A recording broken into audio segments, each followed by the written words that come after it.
ฏิปันโนภะคะวะโตสาวกสังโฆอุชุปฏิปันโนภะคะวะโตสาว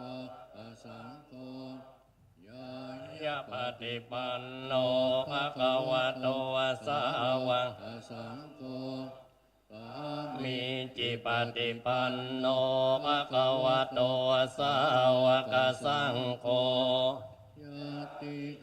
จัตตาริปุริสยุคานิอัตตาปุริสปุคคลาสาวกสังโฆอาหุนายโยปาหุนายโยอัญจลิการณิโยเกตังโลกัสสะธรรมยังสังฆาปิกิติงกะโรมาเสยสัทธัมมะโชสุปฏิปัตติคุณาทิโยโตโยทะเอโตอริยบุคคลสังฆเสทโธทิลาทิตามะภวราสยกายจิตโตวันธามหังตามะนาคานังสุสุทังสังโฆโยสัพพปานินังสารนังเทวมุตตะมังติยานุสติทานังวันธามิตังสิเรนังสังฆาสาจามิตาโสวะสังโฆเมสามิกิสสโรสังโฆทุกขาสกาตาจาวิตาตาจาหิตัสสเมสังฆานิยาเทมิสาริรันชีวิตันจิทังวันทันโตหังจริตสามีโสปฏิปันนตังนาติเมสารนังอัญญังโกเมสารนังวารังเอเตนะสะจวัจเจนวัฏไทยังสัตตุสาสเนสังฆังเมวันนามาเนนะยังปุญญังปสุตังอิทังอาเปปิอะปะระยาเมไม่สุงตัสสเตกายนวาจายวเจตสาวาสังโฆปฏิคันหะตุอจยันตัง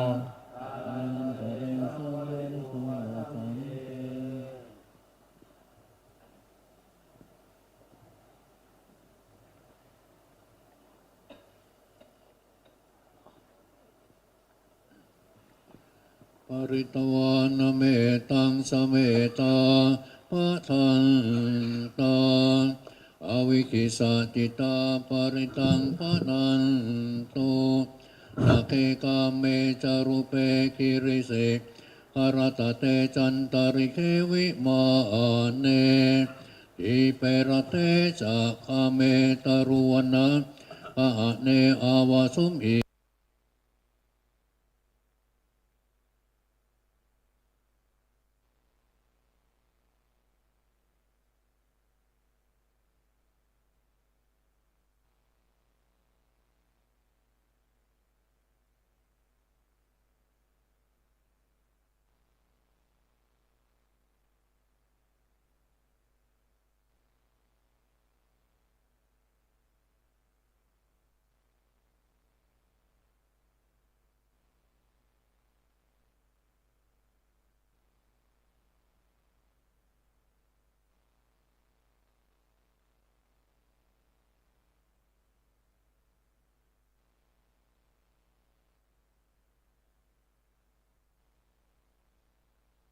อะระหะโตสัมมาสัมพุทธัสสะภ พุทธังสรณัง กัจฉามิธัมมังสรณังกัจฉามิสังฆังสรณังกัจฉามิตุติยมปิปุณตังสรณังมิตุติยมปิธัมมังสรณังมิตุติยม ปิสังฆังสรณังกัจฉามิตติยมปิปุณตังสรณังมิตติยมปิธัมมังสรณังมิตติยม ปิสังฆังสรณัง ชามิโยจักขุมา โมหะมาลาปะกาศโตสามังวะโอนโตสุขโตวิมุนโตมาราส สัพพะสา วินิโมจยันโตปาจนตังวินัยยัง พุทธังวระอัง ศิลาสานามามิ โล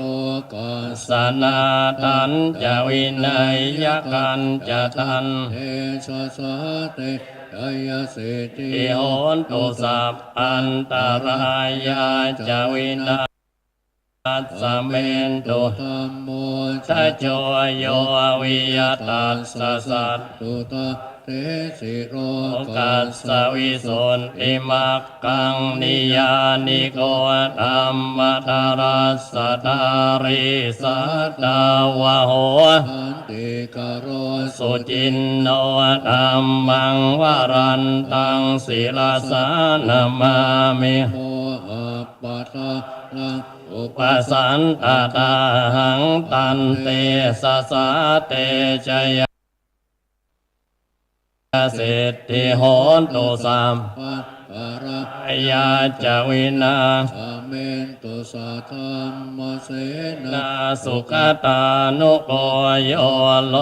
กัสสะปาโปปะกิเล สติตาอันโต สยังสันตินิโยจะโก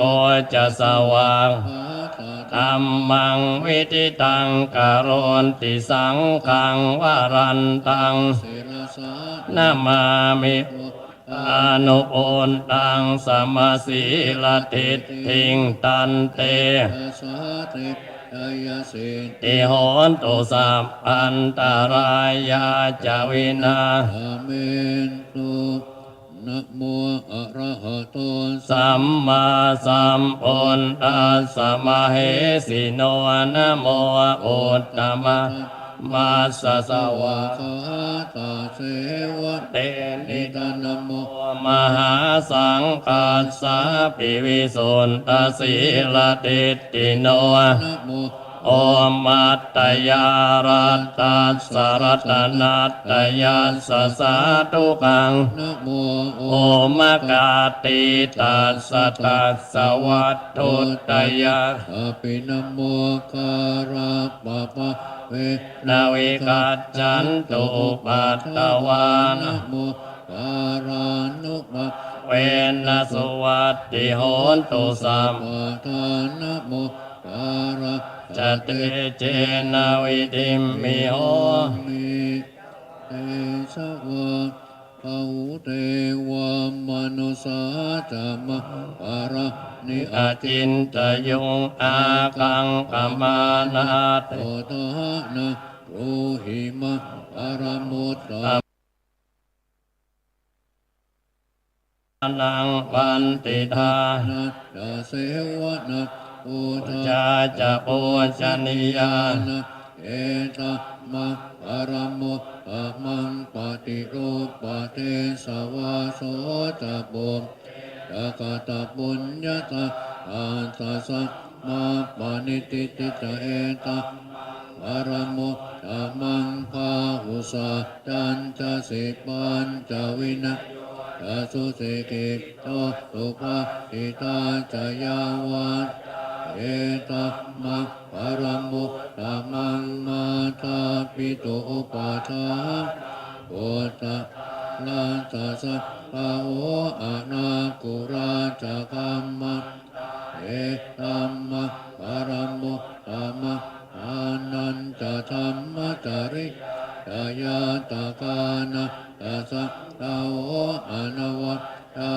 กัมมานิเอมังปรมุตตมังอารติเวรติปาปะมัจจปะนาสัจยะโมอาปะมะโตจะธรรมเมสุเอมังปรมุตตมังภาระโวจะนิสัพพุติสัพพะยุตตาอาเลนะธรรมะภาวนาเอตัมมะปรมุตตมังอิจะโสวะจะสัพพะมะนะนันตตะตานะอาเรนะธรรมะสาการเอตัมมะปรมุตตมังตัปโมจะปัมมัตตาอริยสัจจานัทธัสสนะเอปานาสัพพิกิริยาเอธัมมะปรมุตตมังพุทธัสสะโรปัตตอิจิตายาสนกรรมปฏิอโศกังเอมะเอตัมมะปรมุตตมังเออาทิสานิกาตวานาสัพพะธรรมปะพิตาตาปัสสะโตติงกาจันเตตมะภะละธรรมติยานิทัพพุตานิสัมมาตาตานิปุมมานิวะยานิวะอันตาริเกสาเปวะปุตตะตุมนะภวะตุอะโตปิสากาสสุนันตุปะอิตาอาสมาหิปุตตะนิสาเมอาสาเอเมตังกโรตมนุสิยาปัจจยติวาจาระโตจาระอิเยปริตาสมาหิเนราคาตาอัปปมาตายังกินจิวิตาอิตาอุรังวะตาเกตุวายังรัตนังปานิยานะโนธรรมะอา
เทวมนุษย์ สัพพุชิตาสังฆังนามา สามาสุวัตติโห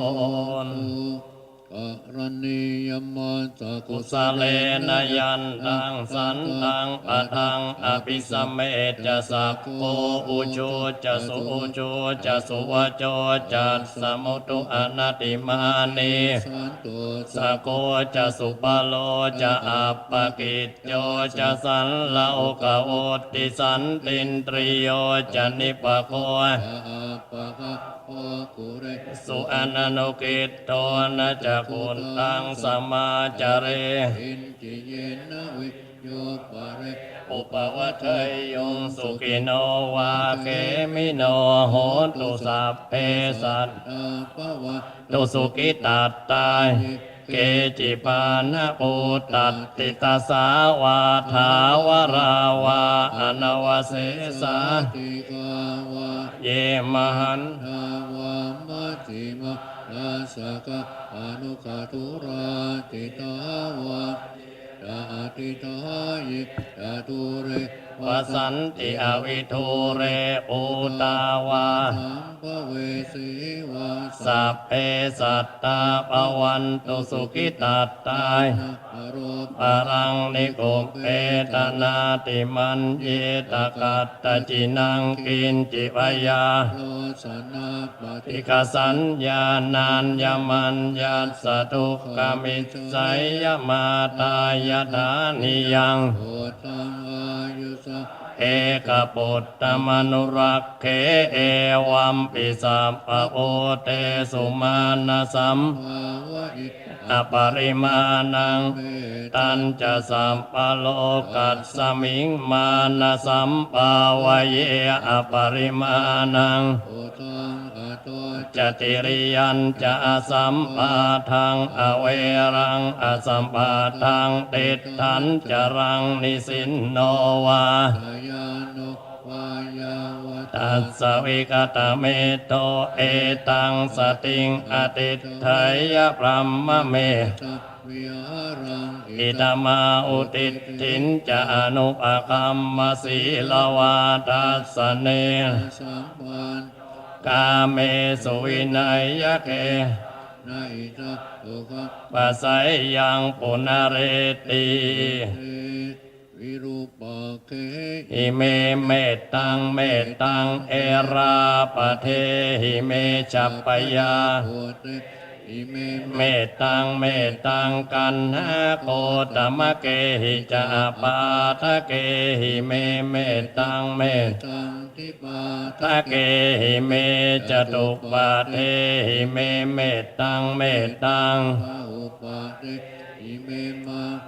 อาปาตะโกหิงสี มามา หิงสีทิปาตะโกมามัง จตุปา โตหิงสีมามังหิงสี ภาอุปาโตสัพ เป เพ สัตตาสะเป ปานาสัพเพ ปุตตาจะเกวลา สัพเพปัตตารานิปา สันตุมากินจิปาปมาคมาอัปปมาโนพุทโธ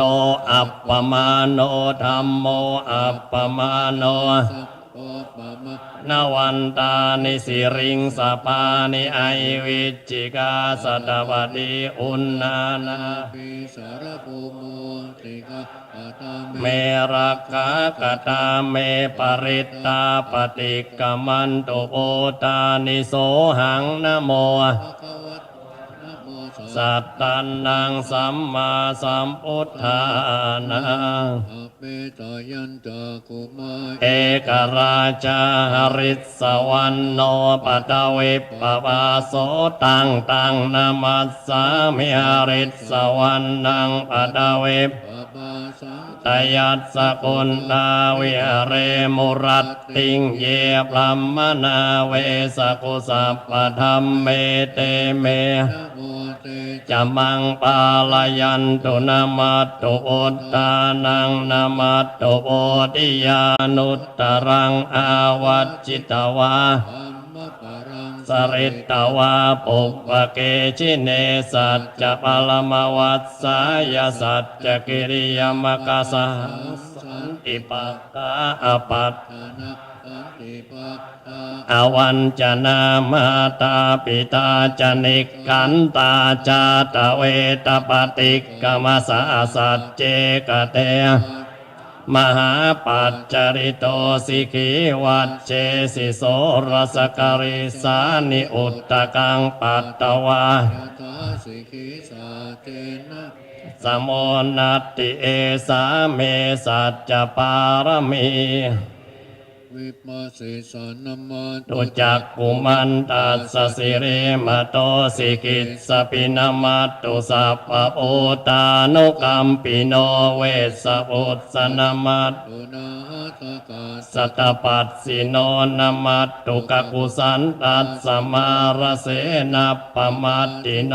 โอนาคามนะ สนามัตตุพรามนัสสอุสีมโตกัสสะปัสสนามัตตุวิปมุต ตาสัตตาปาติกิรัสสะสนามา ตุสักกายปุตตัสสะสิริมโตโยอิมังธรรมมะเทเสสิสัพพทุก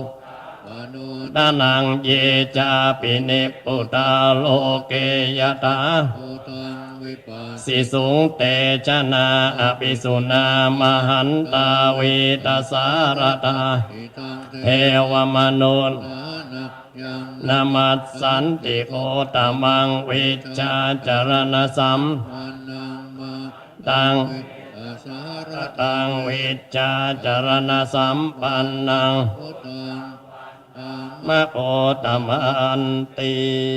โมเมสัพ พระพุทธานังอุปันนานังมเหสินังตันหังกะมหาเวโรเมทังกะโรมายโสสรนังกะโลโลไกโตติปังกะโล ตุตินทโรโกต อัญโยจนะปาโมโคมังกะโลปุริสาสะโอสุมาโนสุมาโน ติโลเลวะโต โตรติวัตตโน โสภิคุณสัม ปันโนอโนมัตัสสีจนุตตโมปตุโมโลกปัจโจโตนารโต วรสารติ ปตุมุตตโรสัตตสาโรสุเมโท ปัปปติ อุกกะโลสุจาโตสัพพะโลกักโกปิยทัสสีนราสโออัตตทัสสีการุณิโก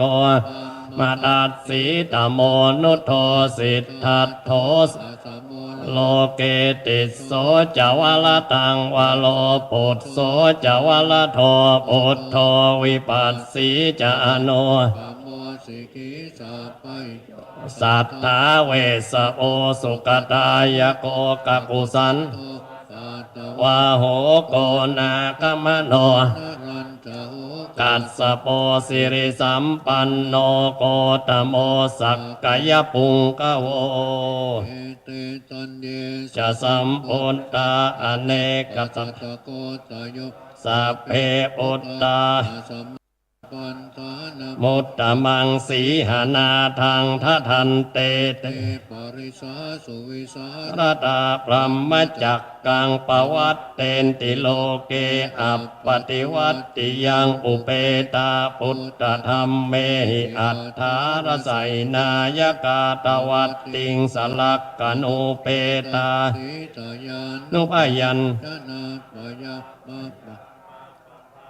สุปปาสัพเปเตมุนิกุญจลาพุทธาสัพพัญยุโนเอเตสัพเพขีนาสวาจิน นามหา ปปามหาเตจามหาปัญญามหาปลามหาการุณิกาธีราสัพเพสานังสุขาวหาทีปานา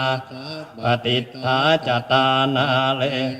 จะปานินางคทีพันธุมหัสสาสาสรณา ไตเตสิโนสะเทวกาสโล กัสสะสัพเพเอเตปรายนา เอสาอิราสาปะเอวะ วันดามิปุริสุตตเมวัจจสามนัสสาเจวะวันดาเมเตตถา เ ทยานเนอาสเน อาเนกมเนจาปิสัพปทาสัทธาสุเกนรักขันตุพุทธาสันติกราตุวัง เอหิตวังรัก อิโตสันโตโมตโตสัพ ปะปะเยนะจะสัพ ปโร ภะวินุ โตสัพพสันตาปวัตสิโตสัพพเวรมติกันโต เตปุตโตจตุวังตุตะเตนะสีเลนะขันติเมตา ภะเลนะจะเตปิตุมเหอนุรักขันตุอาโรกายเยนะสุเกนะจะปุรัตติมัสสมิงทิสาภาเกสันติภูตามหิตติกา เตปิตุเม เหอนุรักขันตุอาโรกายเยนะสุเกนะจะ ตากินา สมิงติสาภาเกสันติเทวามหิตติกาเตปิตุมเหอนุรัก ขันตุอา โลกายเยนะสุเขนะจะปัจ จิมาสมิง ทิสาภาเกสันตินากามหิตติกาเตปิตุมเหอนุรัก ขันตุอา โลกายเยนะสุเขนะจะอุตตรัสสมิงทิสาภาเกสันติยักขามหิตติกาเตปิตุม เอ อนุรักขันตุอาโรกายเยนะสุเกนะจะปุริมัตติสังคัตตรัตโถทักกิเนยวิรุณหโกปัจฉิเมนะวิรูปักโข โกเวโร อุตตรังปิสังจัตตารโรเตมหาราชาโลกปาลายสัสสิโนเตปิตุมเหอนุรัก ขันตุอา โรกเยนะสุเกนะจะอากาสัทธาจะภุมมัตถาเทวานากามหิตติกาเตปิตุมเหอนุรัก ขันตุ อาโรกเยนะสุเกนะจะนัตติเม สารนังอัญญาโอโตเมสารังวารังเอ เตนะสัจจวัจเจนะโอตุเตจยมังกลังนัตติเมสรนังอัญญัง ธัมโมเมสารนังวารังเอ เอเตนะสัจจวัจเจนะโอตุเตจยมังกลัง เอสารนังอัญญังสังโฆ สรนังวรังเอเตนะสัจจวัต เอนาตุเตจยมะวารัง ยังกินจิรัตนังโลเกวิจจติวิวิทังอุตุรัตนัง โอตัสสะมะนาทิตาสัมโตติ ติภวันตุเตยังกินจิรัตนังโลเกวิจจติวิวิทังอุตุรัตนัง ธัมมาสมัง นัตติตัสสมาโสทิภวันตุเต ยังกินจิรัตนังโล วิจจติวิวิทังอุตุรัตนัง สังฆาสม นัตติตัสสมาโสทิภาวันตุเต สกัตตวะ อุนตรตานังโอสถังอุตตมังวรังอิตังเทวมนุษย์ ทานะ อุตตเตเจนะ โสตินา นัสสันตุปัตตวา อาเปตุขาวุปัสสะเมตุเตสา กั กั ต ต ต ต วาธัมมรตานัง โอสัตตอุตตมะวรังปริยาอุปัสสมะอัมมะเตเอนะโสตินาสันตุปัตตวะอาเปพยาอุปัสสะเมตุเตปัตตวาสังขารตังโอ สตังอุตตมังวรัง อุไน ยังปาหุนายยังสังกเตเจนะ โสตินานาสันตุปัต ตวาสัพเพโรกาวุปัสสเมนตุเต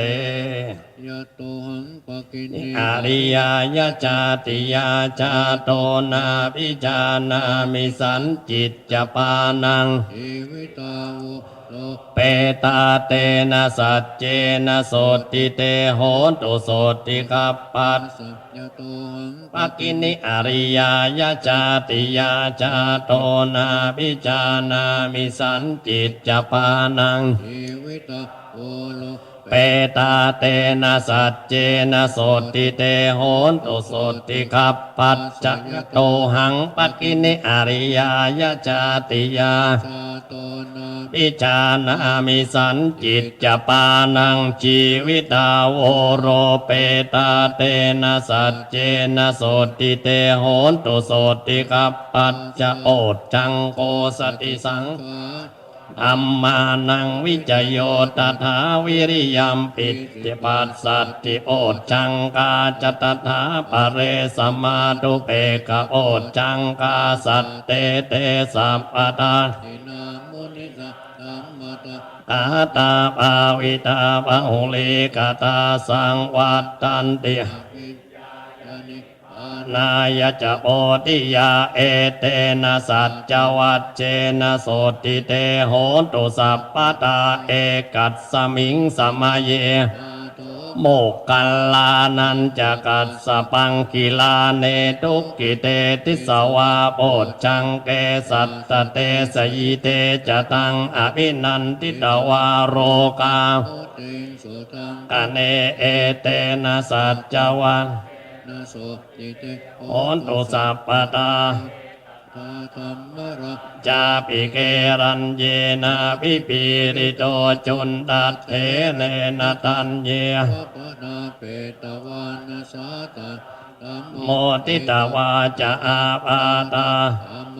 บุต ทาสิทานาโสเอเตนะสัจจวัต เอนะโสติโหตุสัพพตาปะหิน นาเตจะอาปาตาตินนันนัมปิมเหสินังมักกาตะกิเลสาวปัตตานุปัต ติธรรมตะเอเตนะสัจวะเอนะโสติโหตุสัพพตาสิริติติมติเตโช จยสิทธิมหิตติมหาคุณาปริมิตปุญญาธิการัสสะสัพพันตรายนิว นานาส มัตตัสสะภะคะวะโตอะระหะโต ธัมมะธัมพุทธัสสะตวัตติ ติงสมหาปุริสลักกนานุภาเวนะอสีตยานุปยัญชนานุภาเวนะอัตตุตรสตมัง พระรานุภาเวนะสัพพันนระ ติยานุภาเวนะเกตุมาลานุภาเวนะตัสสะปารมิตานุ เวนะทัสสะอุ อุปปารมิตานุภาเวนะตัสสะปรมัตถ์ ปปารมิตานุภา เวนะสีลสมาธิปัญ ญานุภาเวนะบุตธานุภานะธรรมานุภาเวนะสังฆานุภาเวนะ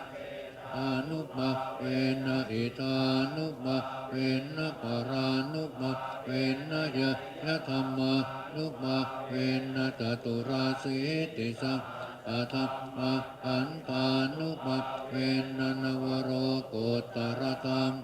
นุภาเวนะอาตังกิกรรมคานุภานะอัตตสัมมาปาติยานุภาเวนะจารปิญญานุภาเว นะจตุสัจจยานานุภาเวนะ สัสสะปารยานา นุภาเวนะ สัพพัญญุตานา นุภาเวนะ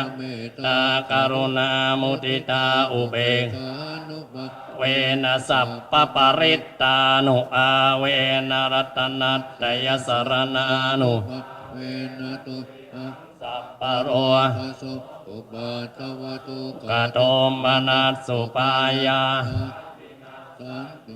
ปะอันตรายา ปิวินาสันตุสัพพสังฆา ปาตุยหังสมิจจันตุทีคายุกา เตยังโหตุสารวัตตา เจเวนะสัมมังคิโกโหตุสัพ ตาตาอาตาตาตา อุมมิคังกามหาสมุทร อาระปะกะเทวตาตาตา ตุมเม อนุรักขันตุชยสนกตา พุทธาเจตวามารังสวานังจตุสัจจะ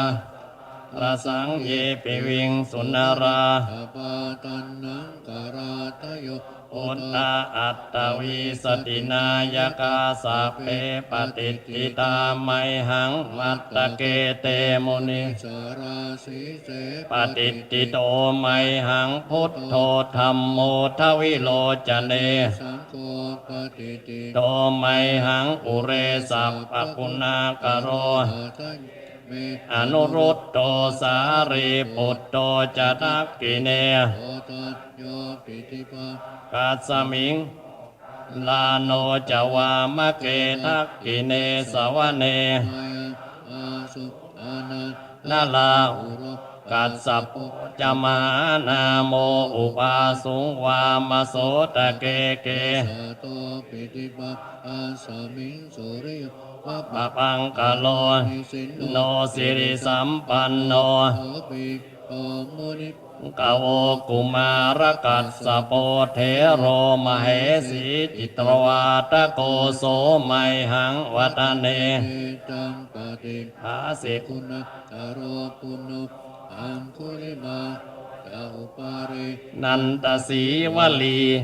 ลาปัญจอิเมจาตา อาระเต ติลกามมาเสสาสีติมหาเทรา วิจิตาชินสาวะเอเตสิติมาเอลาทิตาวะโอจิรัสสะตาสิอาเตเอนะอะมะเอสุสันติตารตัอุระอาสิตาเอเนเมอาสุตากะอาจาปัสส สโต อา สิวาเมอังคุลิมา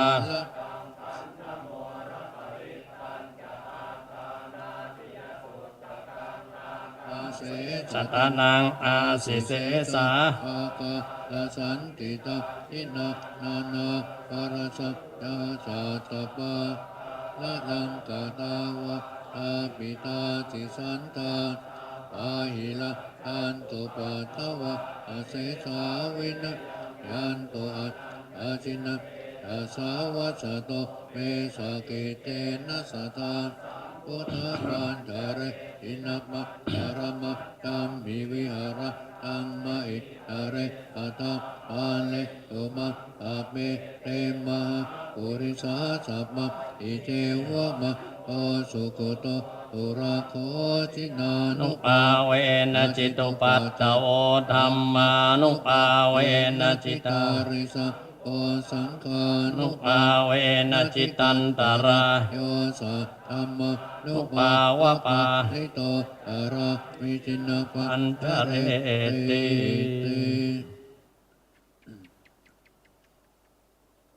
ตรวจปรงสังขารมนุษย์เรา เอ้ยเกิดมาทำไมละนิพพานมีสุขนะหมดทุกข์มีไปรัตนาหน่วงหนักละคอยชัก เมือง ไว้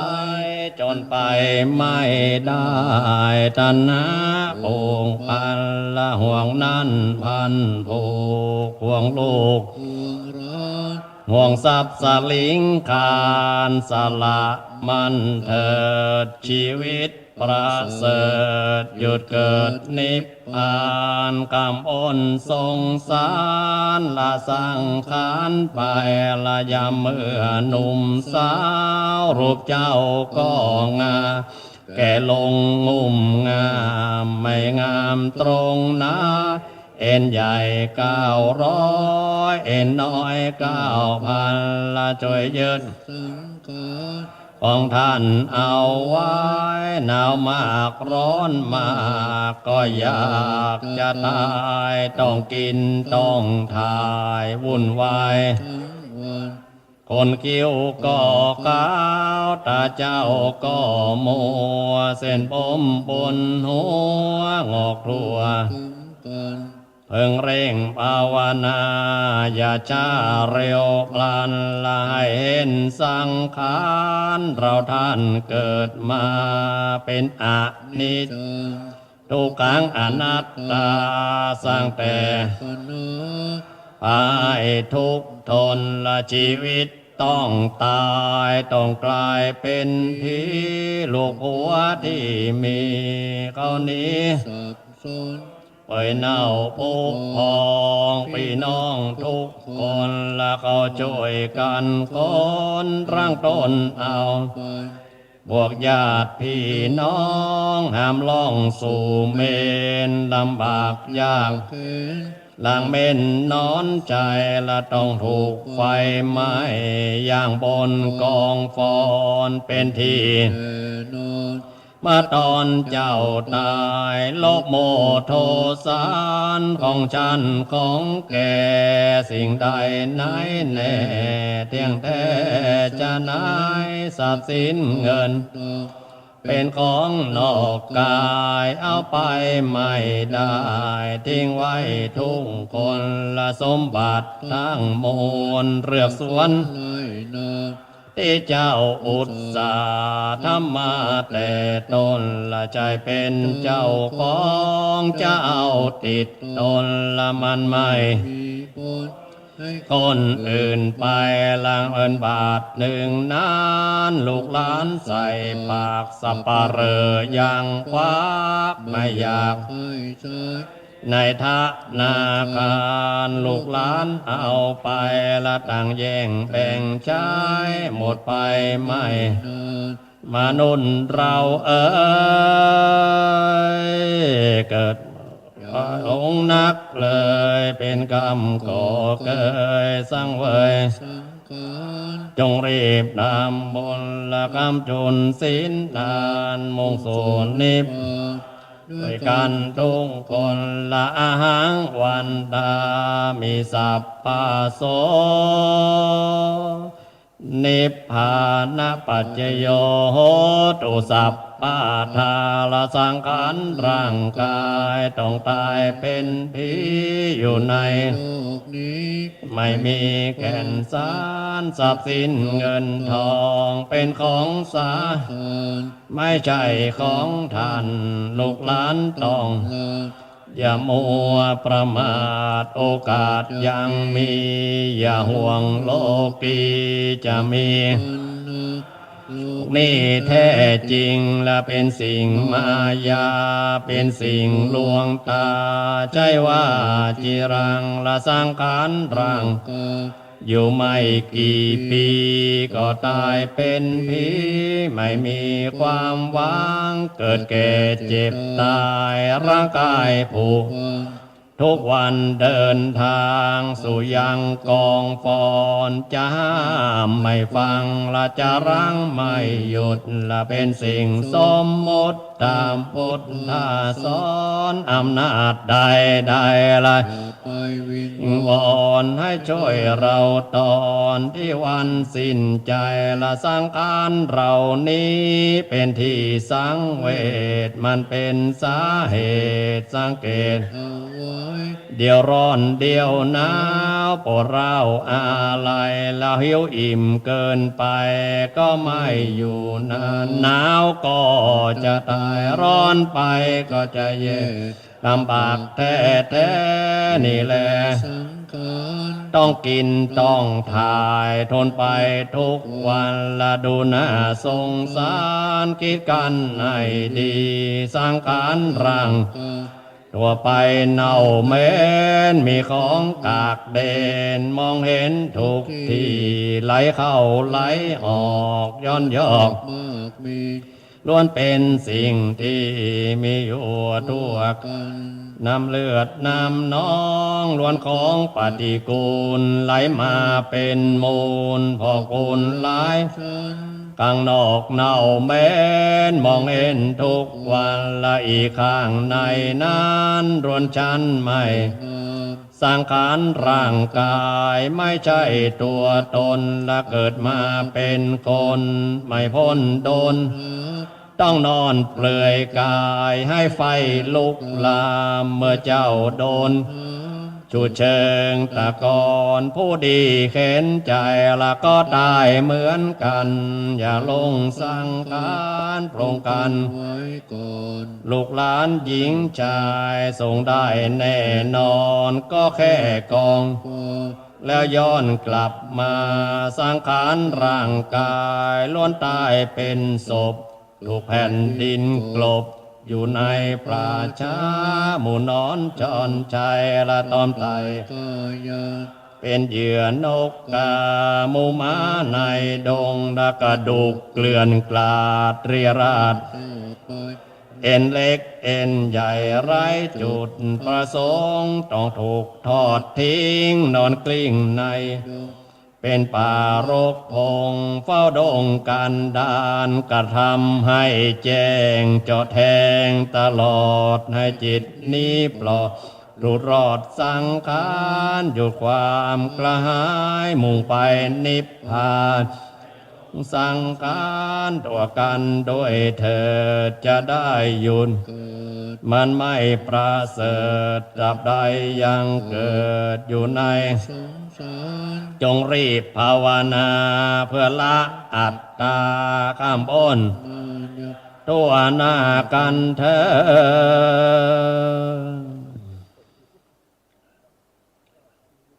ธรรมยังอันธรรมยังอติตาปัจเวคณบาตังพนามาเสย อัจจมยาอปัจจเวกิตวา จีวระปาริพุตังตังยาปะเทวะสิตาสะปฏิฆาตายะอุณาสะ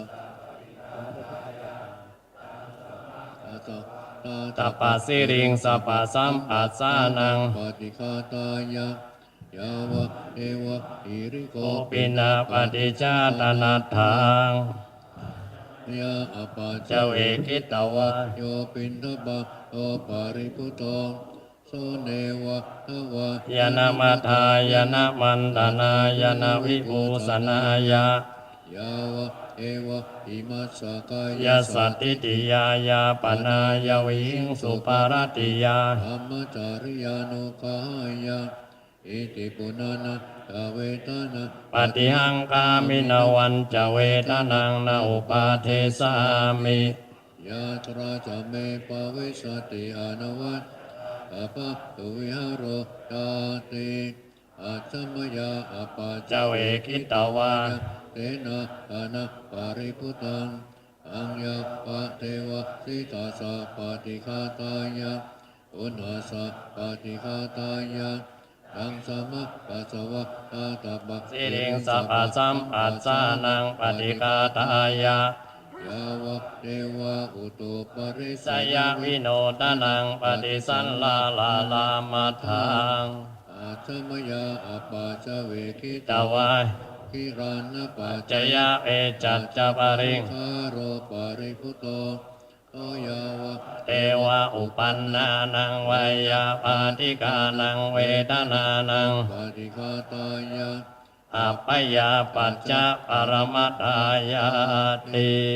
ทุกขปัตตาสนิโต ทุกขาปยปัตตาจนิปยาโสกปัตตาจนิโสกาโอนตุสัพเพปิปา นิโนเอ ตาวตาจะเม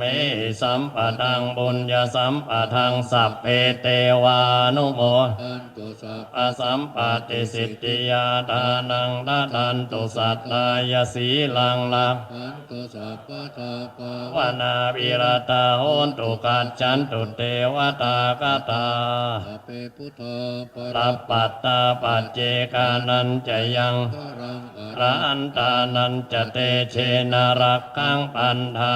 มิสัพพาโส อันธรรมยังอุทิสนาติตานาคา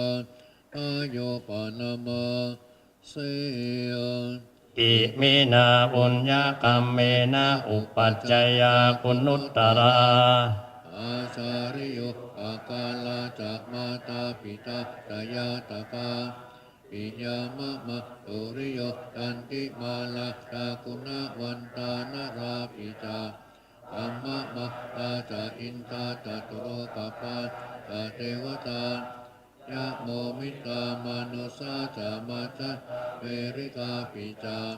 อาเปสัทธะตุขีโอนตุปุญญานิปักนิเมตุขังจาติวิตาเอนตุกิปังปาเปตะโวมะตัง อิมินาปุญญากรรม นะอิมินาอุติเสนาจาอิปังสุละเอเจวะ อันตุปาทานาเจตนาเอสั สั น น ต ตาเนหินาธัมมายาวานิพา นาโตมะมัง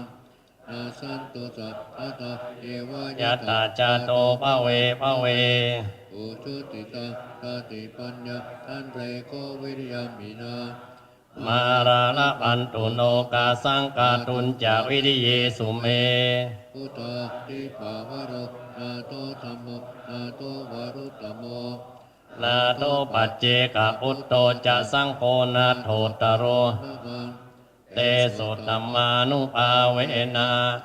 มาโรกาสังละพันตุมา ทัสสะปุญญานุภาเวนะมาโรกาสังระพันตุมาอุกาสะอุกาสะ อุกาสะอุกาสะ ข้าพเจ้า ข้าพเจ้า สมาทาน ขอสมาทา ซึ่งพระ น กรรมฐาน ซึ่งพระกรรม ขอ ฐา ค น ณิกะสมาธิ ขอกนิกะสมาธิ อุปจารสมาธิ อุปจาระสมาธิ ปนาสมาธิ อัปปมาส และวิปัสสนาญาณ และวิปัสสนาญาณ จงเกิดขึ้นมี จง ในขันธสันดานของข้าพเจ้า ข้าพเจ้าจะตั้งสติกำหนดไว้ ที่ลมหายใจเข้าออก ลมหายใจเข้ารู้ ลมหายใจออกรู้3 หนถึง 7 หน100 หนถึง 1,000 หน ด้วยความไม่ประมาทตั้งแต่บัดนี้เป็นต้นไปเทิน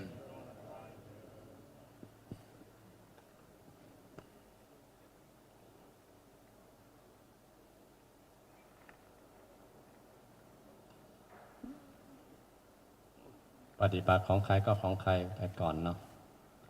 พรุ่งนี้จะอยู่ตัว ถ้าท่านอาจารย์ท่านพระครูพิพัฒน์ศรีลาภรณ์หรือท่านอาจารย์ธงชัยท่านมาก็ให้ท่านได้แนะนำเราตั้งแต่เบื้องต้นไปเลยวิธีนั่งวิธีอะไรแล้วก็ภาคบ่ายก็ได้นิมนต์ท่านพระอาจารย์สอยได้นำประพฤติปฏิบัติเบื้องต้นนี่ต้องมีหลักมีเกณฑ์ตอนนี้เราเอาของเราที่เคยประพฤติปฏิบัติทำกันไปก่อนต่างคนต่างทำเงียบๆไป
จุดนี้ตะวัน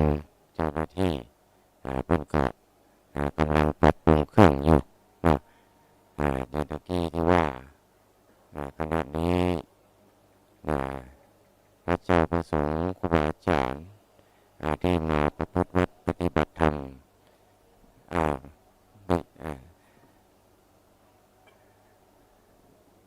ปฏิบัติธรรมกันในช่วงนี้เป็นวันแรกเป็นวันแรกของการประพฤติวัดปฏิบัติธรรมตอนนี้พระเจ้าประสงค์ที่มาลงเส้นลงรายชื่อจงลงทะเบียนไว้ก็มีประมาณ250 กว่าตน250 กว่ารูปแบ่งเป็นพระอาจารย์กำแบ่งเป็นพระอาจารย์กำจำนวน34 รูปจำนวนรูปกำผู้ที่จะประพฤติ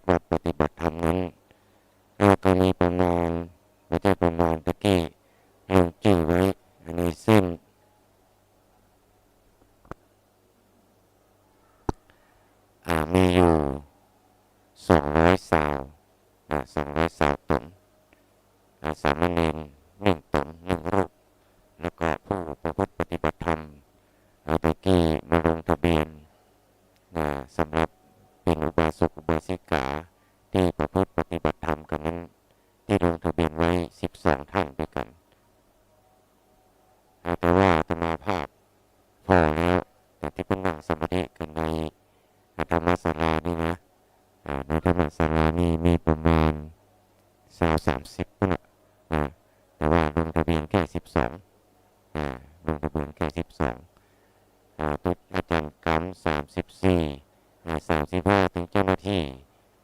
ตุปีตะวันกับอาจารย์มหาสมชาติที่ไม่ได้ใส่ชื่อไปนะตีว่าประมาณ36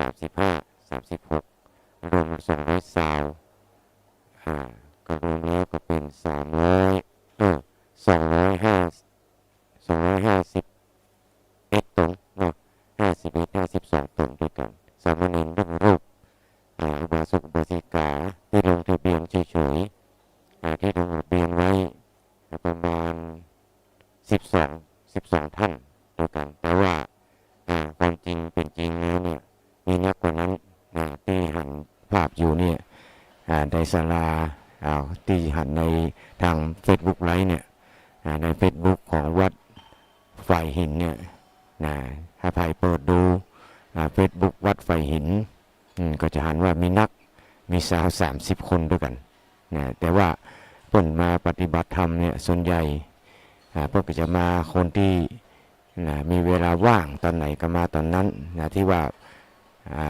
ที่ไม่ได้ลงทะเบียนนะคือมาช่วงเช้าเหียกรรม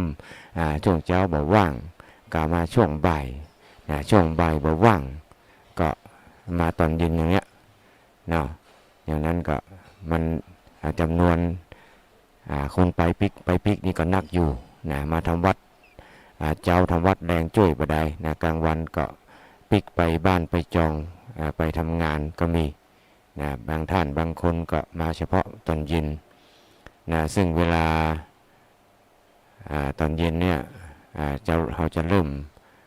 ทำวัดเย็นกันตั้งแต่เวลา4 โมง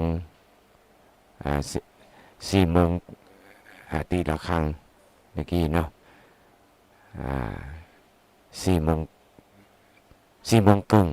ให้สัญญาณระฆัง4 โมงครึ่งให้สัญญาณระฆังแล้วก็5 โมงก็เริ่มทำวัดกันแล้วก็การถ่ายทอดเสียงทางสถานีวิทยุคลื่นวัดไฟหิน 104.5 เมกะเฮิรตซ์นั่นก็ขอขอบคุณท่านอาจารย์ท่านพระครูสมุวิสุวัตวรกิจโจเนาะนิตวันเนาะ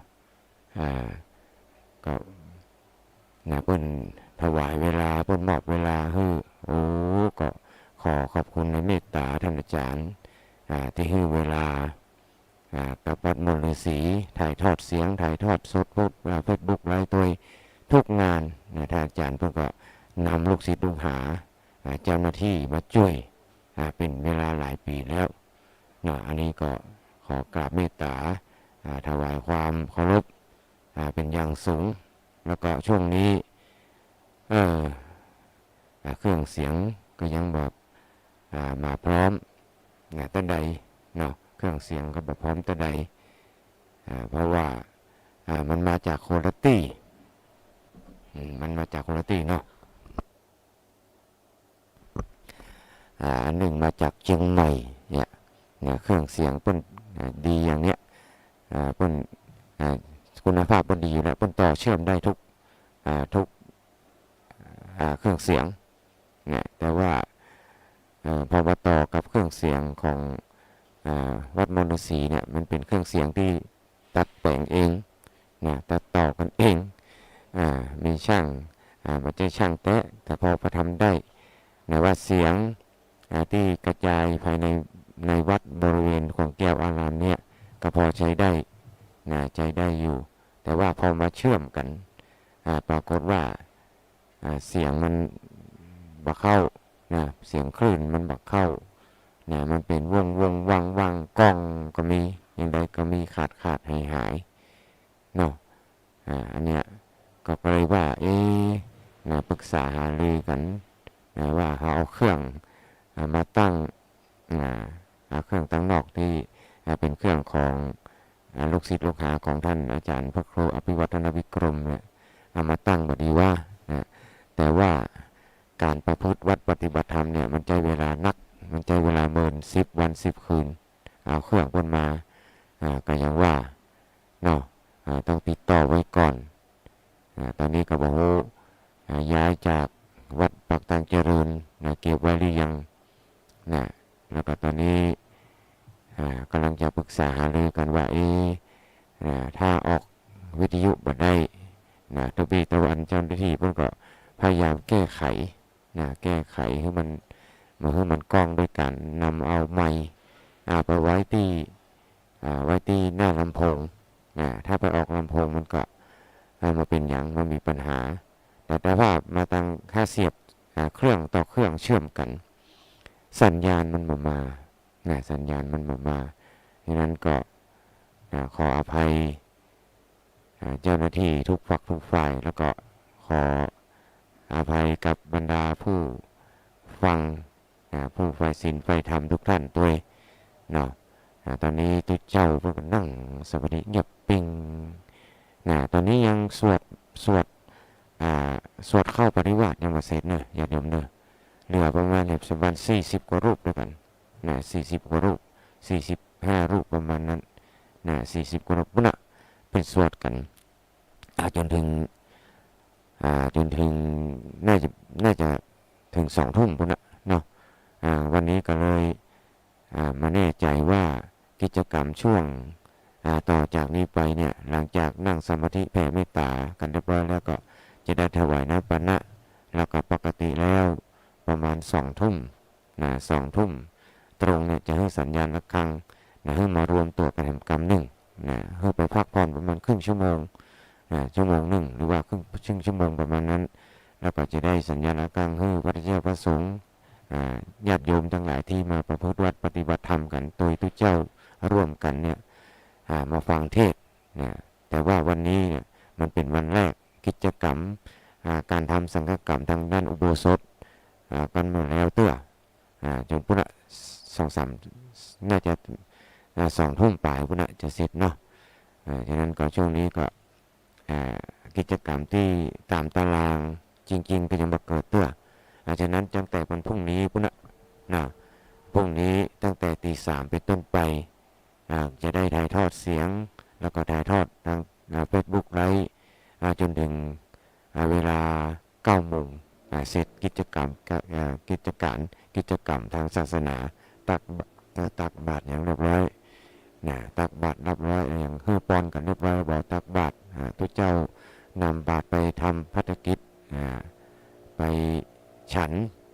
เรียบร้อยแล้วก็ช่วงเมื่อเจ้านั้นตามที่เคยทำที่กำหนดการมันก็คือว่าตี 3ตีระฆังประมาณตี 3ถึงตี 3 ครึ่งเนี่ยประมาณตี 3 ครึ่งเนาะตีระฆังให้สัญญาณระฆังปลุกพระเจ้าพระสงฆ์ให้มีความพร้อมแต่ความจริงเพิ่นตื่นกันตั้งแต่ตี 3แล้วต้องตื่นก่อนสัญญาณระฆังเนาะถ้ามาตื่นเวลาสัญญาณระฆังเนี่ยพระเจ้าพระสงฆ์มันนักมันโลกันเข้าห้องน้ำพ่องโลกันล้างหน้าพ่องเข้าห้องน้ำพ่องเพื่อจะนุ่งสบงห่มจีวรให้มันมีระเบียบเรียบร้อยแล้วเนี่ยกว่าจะเดินทางมาถึงใช้เวลาครึ่งชั่วโมงนี่มันบัตันอย่างว่าไทยตันบัตันก็เอาไปเอ็นดูพระเจ้าพระสงฆ์ที่เพิ่นมีอายุพรรษานักคนเท่าเตียวจ้าถ้ามาบัตันก็อย่างว่ากฎกติกามารยาทของการประพฤติวัดปฏิบัติธรรมเพิ่นบังคับไว้เป็นกฎกติกาต้องพร้อมกันต้องพร้อมเพรียงกันเพิ่นว่าสุขาสังฆสะสามัคคีการพร้อมเพรียงแห่งสงฆ์นำสุขมาให้นำความสุขความสงบมาสู่หมู่คณะอย่างนี้เป็นต้นขาดตนใดตนหนึ่งมาได้เลยคนนี้ขี้ค้านหมอมานี่มาได้พระอาจารย์ต่ำก็ต้องไปกราบนิมนต์หามกันมาจะบ่อยอย่างใดก็จ้างด้วย จะหม่อยนอนค้างเนี่ยมาได้ ถ้าไผ่มาจะทำสังกรรมเสียสังฆกรรมมันรุไปมันบ่สมบูรณ์ฉะนั้นเนี่ย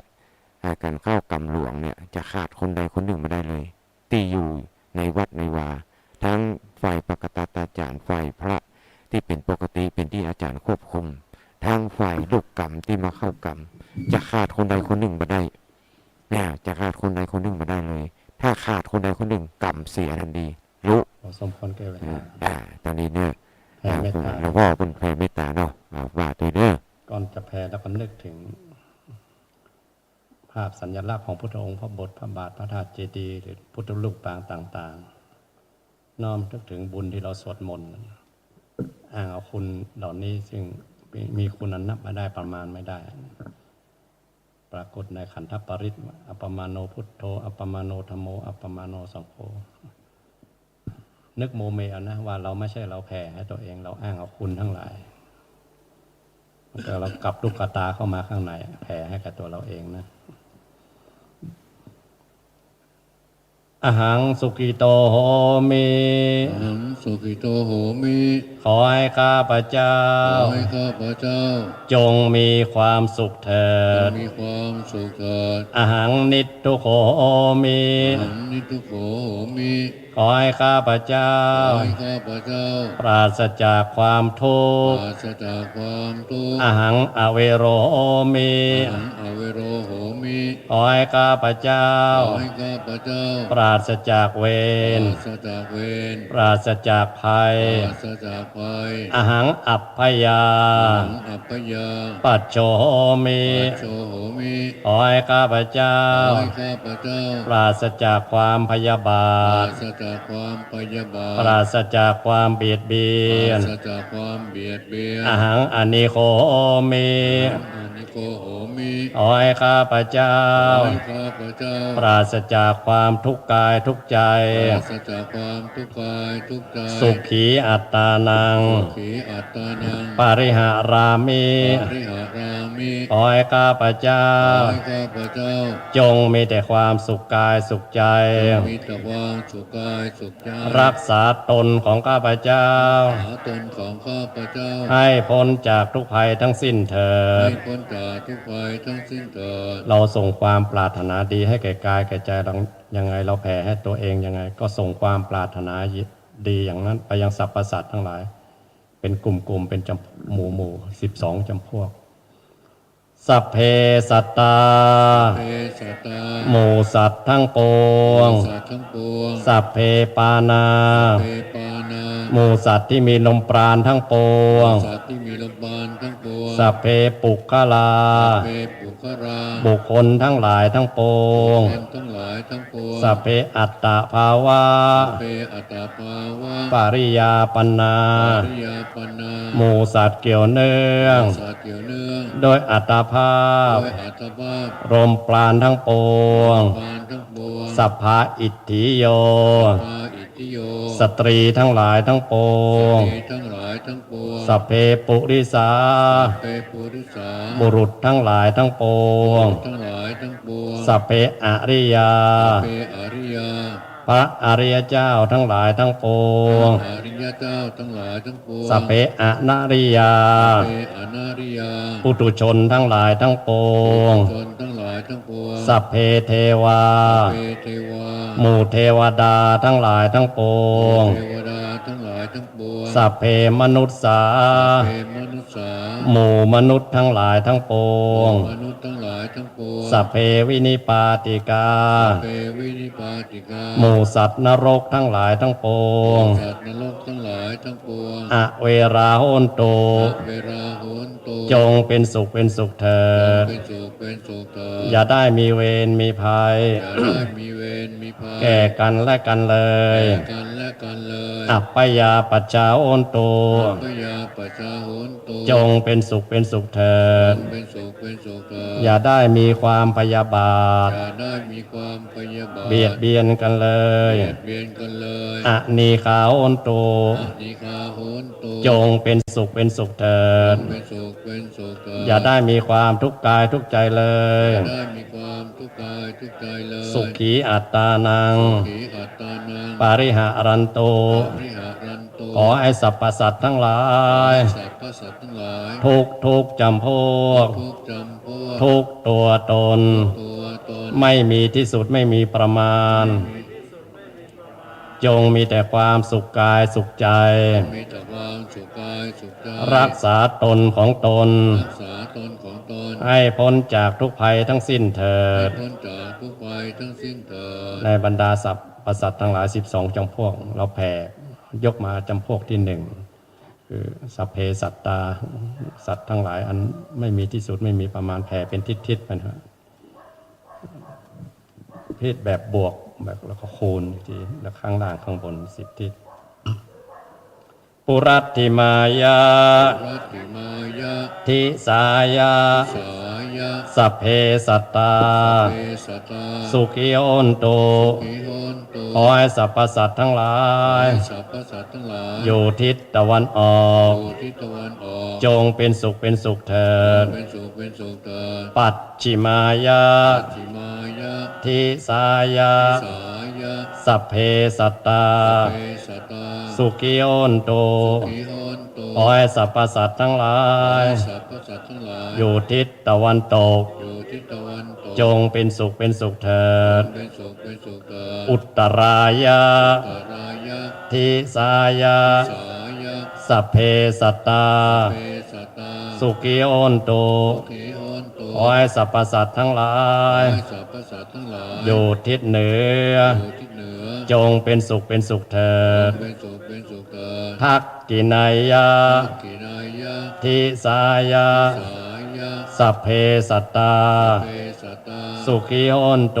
ขีโหนโต ขอให้สรรพสัตว์ทั้งหลาย ให้สรรพสัตว์ทั้งหลาย อยู่ทิศใต้ อยู่ทิศใต้ จงเป็นสุขเป็นสุขเถิด เป็นสุขเป็นสุขเถิด ปุรัตถิมายา รัตติมายะ อนุติสายา ทิสายะ สัพเพสัตตา เปสตา สุขิโอนโต ขอให้สรรพสัตว์ทั้งหลาย สรรพสัตว์ทั้งหลาย อยู่ทิศตะวันออกเฉียงใต้ ทิศตะวันออกเฉียงใต้ จงเป็นสุขเป็นสุขเถิด เป็นสุขเป็นสุขเถิด ปัจฉิมายา ติมายะ อนุติสายา ทิสายะ สัพเพสัตตา เปสตา สุขิโอนโต ขอให้สรรพสัตว์ทั้งหลาย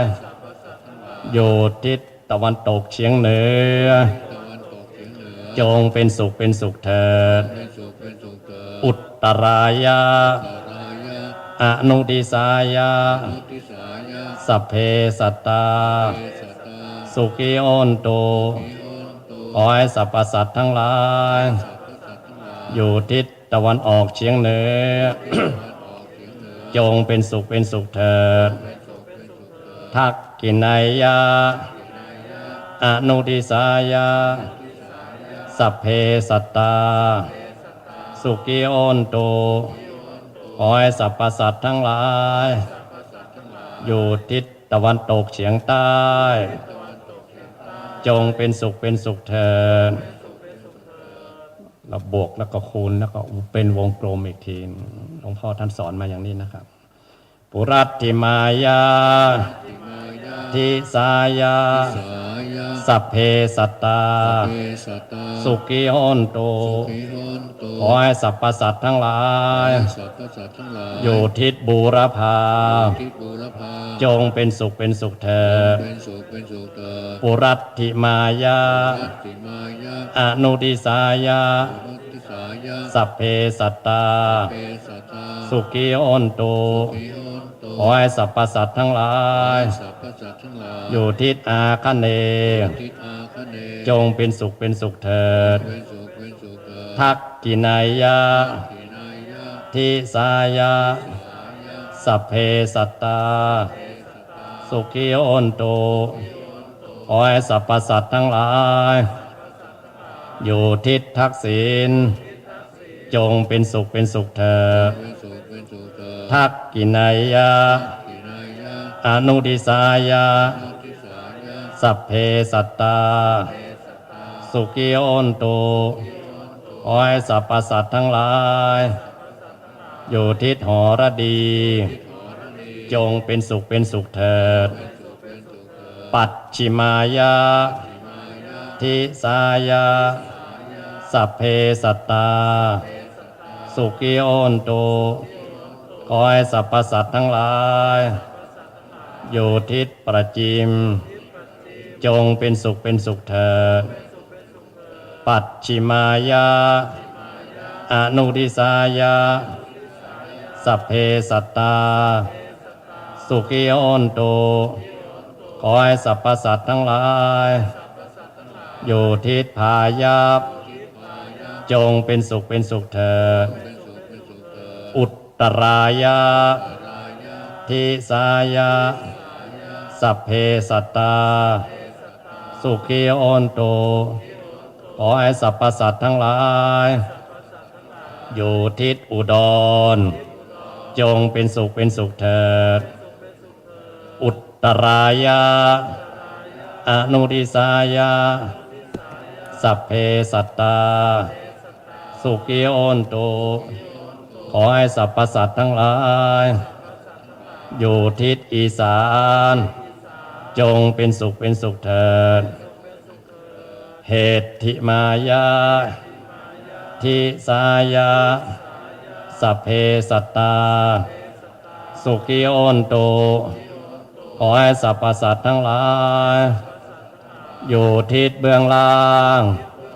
จงเป็นสุขเป็นสุขเถิดอุปริมายาทิสายาสัพเพสัตตาสุขีโอนตุขอให้สรรพสัตว์ทั้งหลายอยู่ทิศเบื้องสูงจงเป็นสุขเป็นสุขเถิดอย่าได้มีเวรมีภัยแก่กันและกันเลยจงเป็นสุขเป็นสุขเถิดอย่าได้มีความพยาบาทเบียดเบียนกันเลยจงเป็นสุขเป็นสุขเถิดอย่าได้มีความทุกข์กายทุกข์ใจเลยขอให้สรรพสัตว์ทั้งหลายทุกตัวตนทุกทิศทุกทางไม่มีที่สุดไม่มีประมาณจงมีแต่ความสุขกายสุขใจรักษาตนของตนให้พ้นจากทุกภัยทั้งสิ้นเถิดอิตังตานะกัมมังเนปานะปัจจัยโยโหนโตโนนิจังอิตังศีลานิพพานาปัจจัยโยโหนตุโนนิจังอิตังภาวนาปัจจัยโยโหนตุโนนิจังยังกินจิกุศสาลังกัตตปังกัมมัง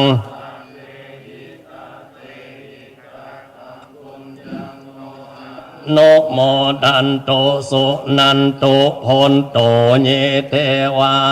สามิงธาเนอติคาตาสัทธาโอนโตสัพสัตตานังสุขีอัตตานังตุมาตาปิตาสุขีตาโอนตุทุกขปามุนจันตุสัพเพยติกาโอนตุทุกขปามุนจันตุสัพเพกิตาโอนตุทุกขปามุนจันตุสัพเพสัพเพกาสัพเพเปตาสุกิตาโอนตุทุกขปามุน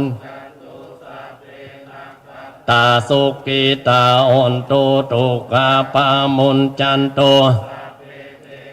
สุกิตาโอนตุทุกขปามุนจันตุปัจจัยยาสุกิตาโอนตุทุกขปามุน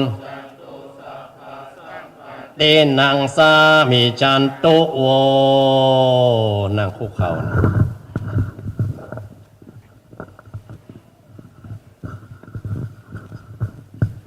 วันตา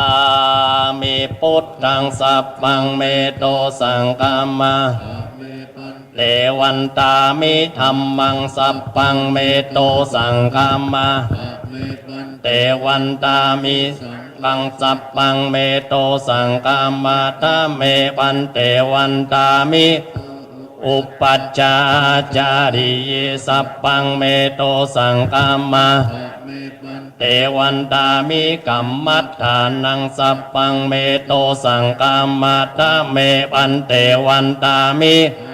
เมพัทธสีมายังสัพพังเมโตสังฆามา ปะเมปันเต วันตามิ เตติยัง สัพพังสัพพัทธาเนสุปฏิติตาสาริรัธาตุมหาโพธิง พุทธรูปัง สักกาลังสัตานากะโลเกเตวะโลเก โลเกจมปูติเปลังกาติเปสาริรัธาตุโยเกสาธาตุโยอะระหันตา ติยังกันตะโกติงจตุราสีติสาเส สัพเพตังปาทะเจติยังอาหังวันตามิสัพพะโสกราบหนึ่งกราบสองกราบสามหมอบลงไปนะนึกว่าหัวเราถึงพื้นเบื้องหน้าเรามีพ่อแม่เราเห็นเท้าของท่านเท้าครูบาอาจารย์อุปชาของเราน้อมนึกสุมาคารวะท่านวันตามิพันเตสัพพังอัปกะมะทะเมพันเตมยากาตังมินาอนุโมติตาพังสามินะ ไมหังทาตพังสาตุสาตุอนุโมน้ำปันนะบึม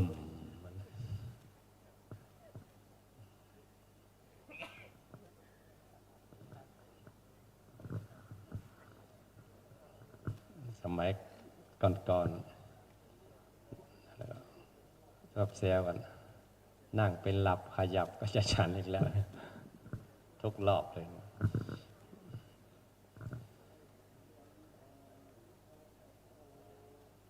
แม่ทองมาแม่ทองเจ้าอยู่พุ่นนะเจ้าเงาๆสักวาหนึ่ง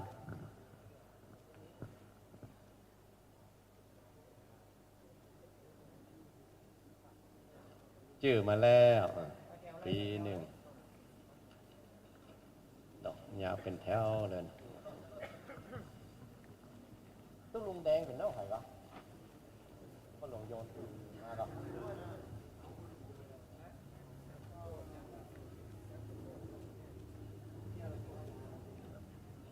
เบิ้ลได้นะ2 แก้วได้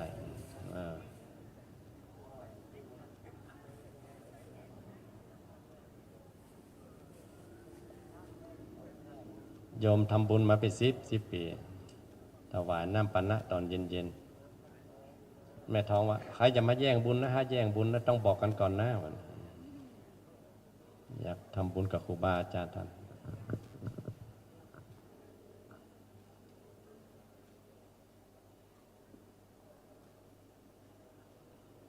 มีโยมพ่อหลวงโยนแม่หลวงพินคำรอ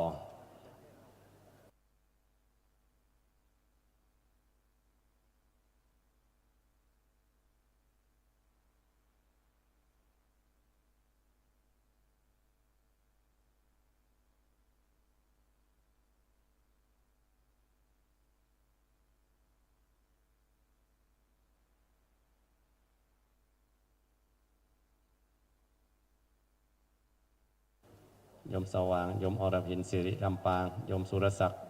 ตาเอาข้าวแก่มาหน่อยทำข้าวเมาขึ้นหงขึ้นหลองมาขึ้นหลองข้าวทำบุญก่อนทุกวัน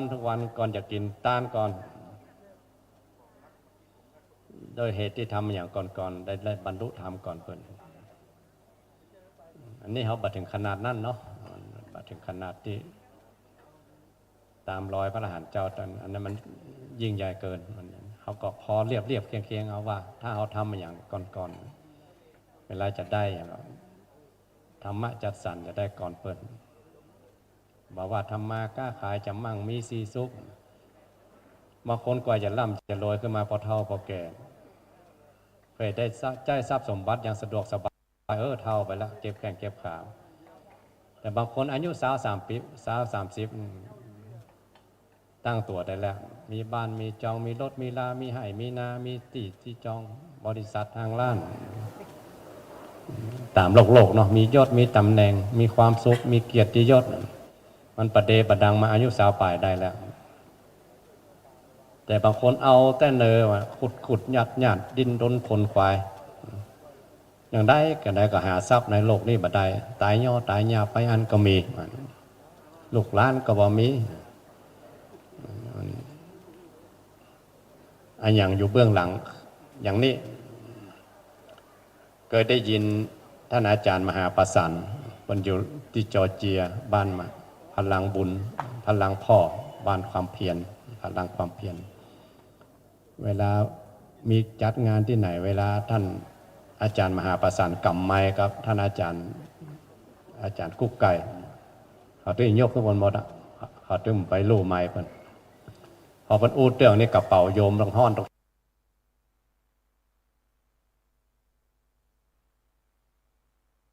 จกเพิ่นมันเก่งฟังแล้วมันม่วนลื่นหูมีกรรมหนึ่งมันบอกว่าบุญมีทุกอย่างบุญหมดทุกอย่างมันรวบรวมกรรมของเพิ่นมาเหมือนขอความรู้ติดตกพลึกมาแล้วไอ้เนาะเพิ่นห้ามเฮียนไปทั่วโลกสร้างสำนักปฏิบัติธรรมอยู่ที่จอร์เจียเศรษฐีมาสร้างอาคารตั้ง2 ล้านเหรียญอาคารทำปีเดียวแล้วเลยท่านอาจารย์วิระเนี่ยเป็นสนิทกับท่านอาจารย์มหาประสันว่าปีนี้ท่านอาจารย์จะชวนไปดูสำนักของอาจารย์ท่านกูเตื้อก็ได้หารกระตัวเปิ้นบ่ได้หารสำนักแต่เปิ้นอูม่วนอูได้หลายภาษาฝรั่งก็ได้เขมรก็ได้ลาวก็ได้ไทยก็ได้นะเวลาเปิ้นกำไม้เขาถึงยอมยกคือเปิ้นโมดนะจำกรรมเปิ้นมาเนาะเปิ้นว่าบุญมีทุกอย่างบุญหมดทุกอย่างโยมแม่ทองพร้อมลูกหลานได้ถวายน้ำปนะครูบาอาจารย์วันแรกเอาบุญเด็ดหัวไว้ก่อนเลยนะวันแรกต่อไปถ้าทำอย่างก็ได้ก่อนเปิ้นก่อนตานเน้ออานิสงส์ถวายน้ำปนะครูบาอาจารย์ที่จริงลูกกรรมวันนี้ก็ไม่ค่อยเหนื่อยเท่าไหร่อาจารย์กรรมท่านเนาะนั่งทั้งวันโอ้หนักทั้งวันเดี๋ยวพอตอนสมาทานวัดออกวัดกันก็ให้พรท่านก่อนเนาะให้พรบาอาจารย์ท่านอย่างที่บอกทำไมมันบกพร่องโน่นนี่กุกคลิกก็เพราะว่าเป็นงานเฉพาะกิจหรอกพี่ไม่ใช่ว่าพระวันหม่อนฤาษีพลึกเต็มนี้ไม่ใช่นะรวมการเฉพาะกิจตูมเดียวก็มากันพลึบตูมเดียวก็หายพอถึงวันสุดท้ายมาถึงเปิดเพลง EM ทุกปีความทรงจำ EM มันชื่ออะไรไม่รู้ห้องมัน EM เท่านั้น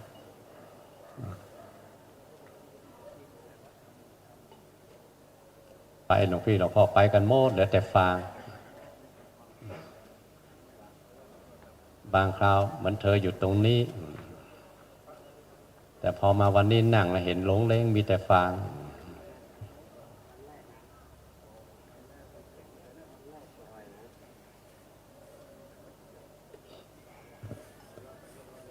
มันต้องได้อารมณ์ตอนที่หลวงพี่จะไปกันนะเนาะ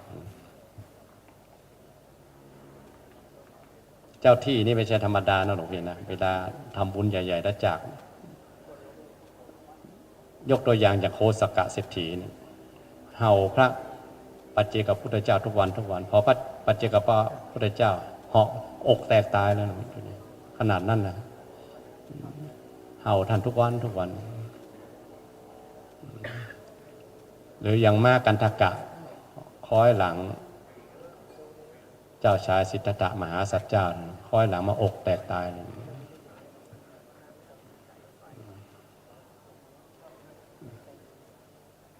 เหมือนได้ชีวิตปรมัตถ์ไปนะชัดเจนนะโคสกะเศรษฐีเห่าทุกวันทุกวันเหมือนได้บุญทุกวันทุกวันพระอำนวยความสะดวกให้ท่านพระท่านมาแล้วนะพอเจ้าของฟาร์มได้ยินทำบุญตักบาตรเห่ากลับส่งไปอีกทุกวันทุกวัน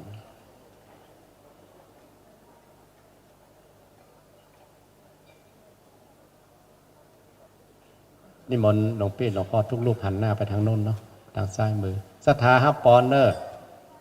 มากันทั้งหมดเนาะนำคณะโดยพ่อหลวงโยนแม่หลวงพินคำรอโยมวิโรจน์โยมจันทองสุริยากาศโยมทองเนตรโยมสีภัยใจกันทาโยมสว่างโยมอรพินสิริดำปางโยมสุรศักดิ์ตาดัชนีโยมธัญรัตน์วิโรจน์จันทกรพร้อมลูกหลานพร้อมหลวงพี่หลวงพ่อลูกเนนที่ช่วยกันทำทั้งคนที่ขนขวายทำด้วยเจ้าภาพด้วยคนปรุงแต่งด้วยพวกเราทั้งหลายที่เป็นเนื้อนาบุญด้วยได้กันหมดนะธรรมะของพระองค์ไม่ใช่เฮานะธรรมะของพระองค์แจกทั้งหมด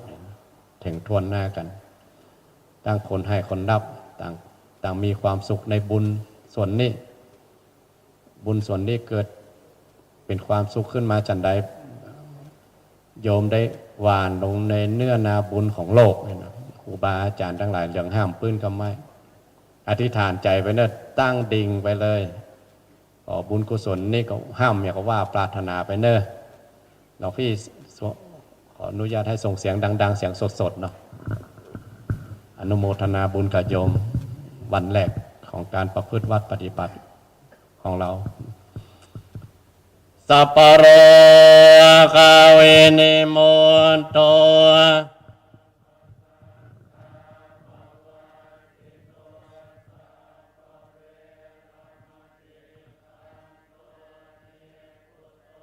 จตุวังอวสา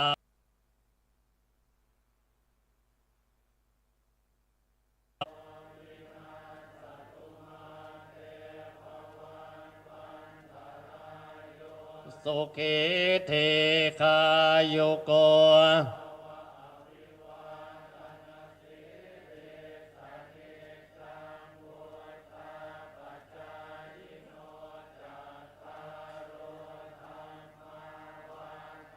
ติอายุวันโนสุขังภะหลวงพี่โบสถ์มอนเดอร์สีนี่หมดหรือยังสวด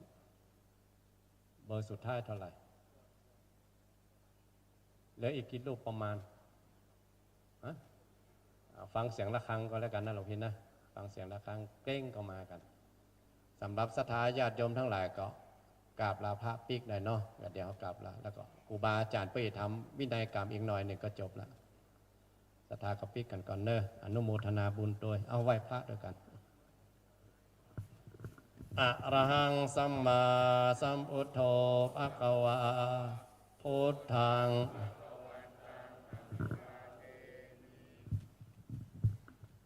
สวากขาโตภะคะวะตาธัมมังนะมังสุปฏิปันโนสังฆังนิมนต์ครับพักผ่อนตามสบายฟังเสียงะระฆังนะครับประมาณ20ลูกกับประมาณ2ชั่วโมงกับประมาณ2 ทุ่มกว่า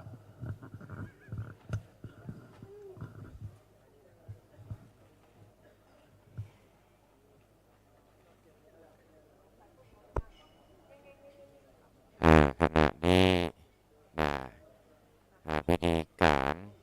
พิธีกรรมเกี่ยวกับการไหว้พระสวดมนต์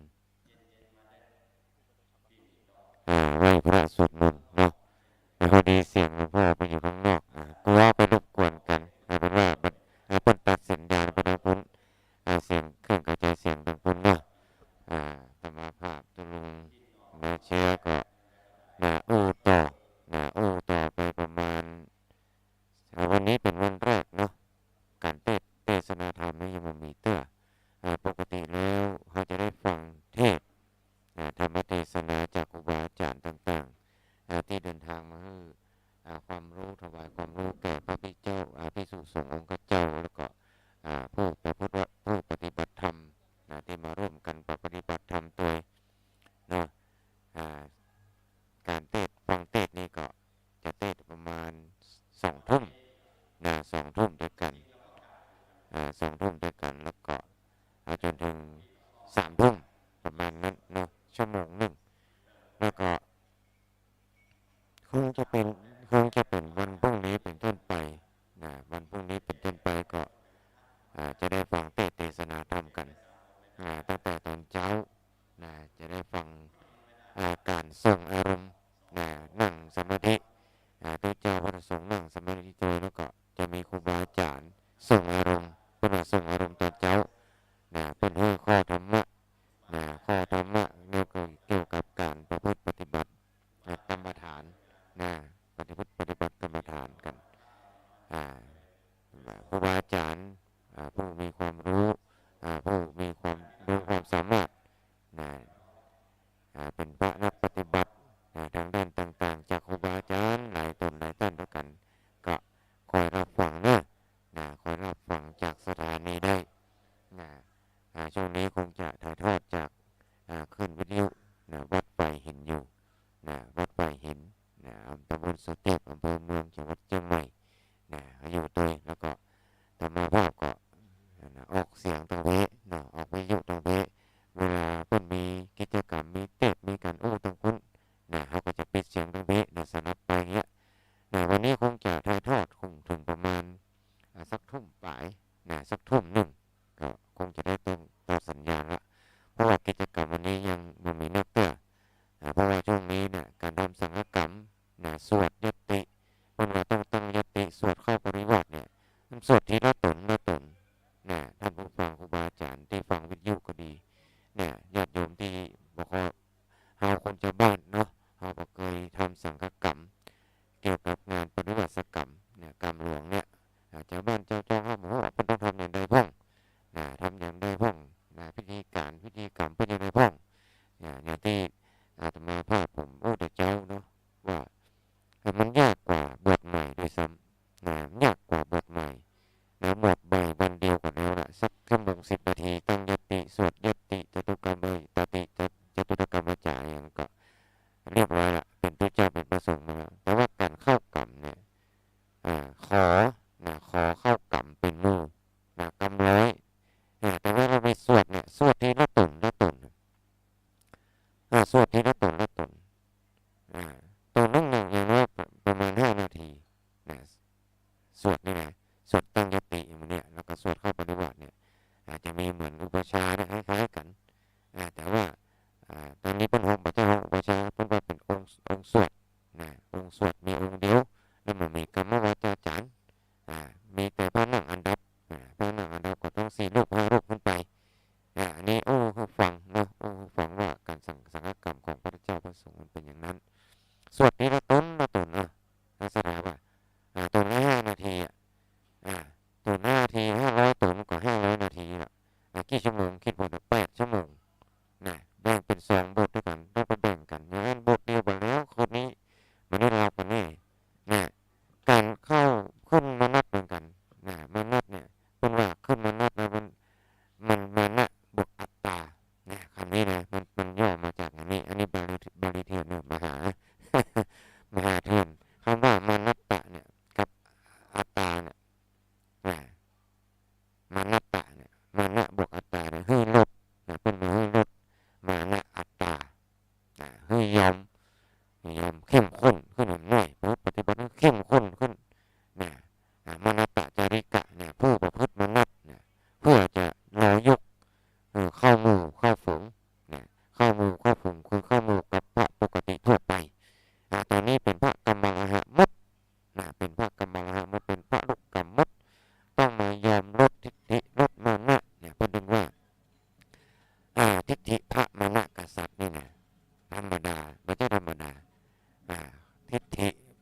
หลวงพ่อ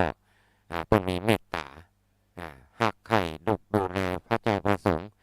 ลูกวัดลูกวาลูกวัดที่อยู่ในการปกครองเป็นหักโมดเสมอเหมือนกันมาเข้าลำเอียงที่ไหนมีความกรุณาช่วยเหลือกรุณามีความฮักแล้วปรารถนาดีแล้วก็ต้องมีความปรารถนาที่จะช่วยเหลือไอ้ยังขาดตกบกพร่องมีไอ้ยังขาดตกก็ไอ้ยังขาดตกบกพร่องนั่นก็หลวงพ่อเพิ่นก็จะมาตัวพ่อถ้าขาดเนี้ยเพิ่นจะช่วยเหลือขาดพระเจ้าพระสงฆ์แต่ขาดไอ้เรื่องเครื่องอุปโภคบริโภคอะไรอย่างไรก็ดีเพิ่นก็จะมาถามมีความก็มีความมุทิตามุทิตาคือพอยินดีอันนี้พอยินดีอย่างพอยินดีกับคณะสงฆ์ทั้งหลายพอยินดีกับคณะศรัทธาที่ได้มาร่วมกันทำบุญประพฤติวัดปฏิบัติธรรมกันหลังพ่อนะมีอะไรมันอยู่เตรียมๆแล้วเนาะเดี๋ยวนะ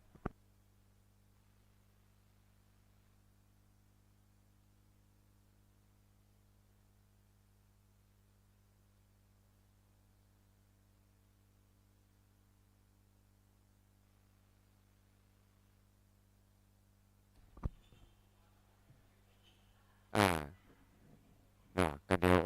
ก็เดี๋ยวหลวงพ่อเพิ่นจะขึ้นกล่าวการต้อนรับการต้อนรับพระเจ้าประสงค์ที่มาเดินทางมาจากทั่วประเทศมาทั่วประเทศที่มาประพฤติวัดปฏิบัติธรรมกันเนี่ย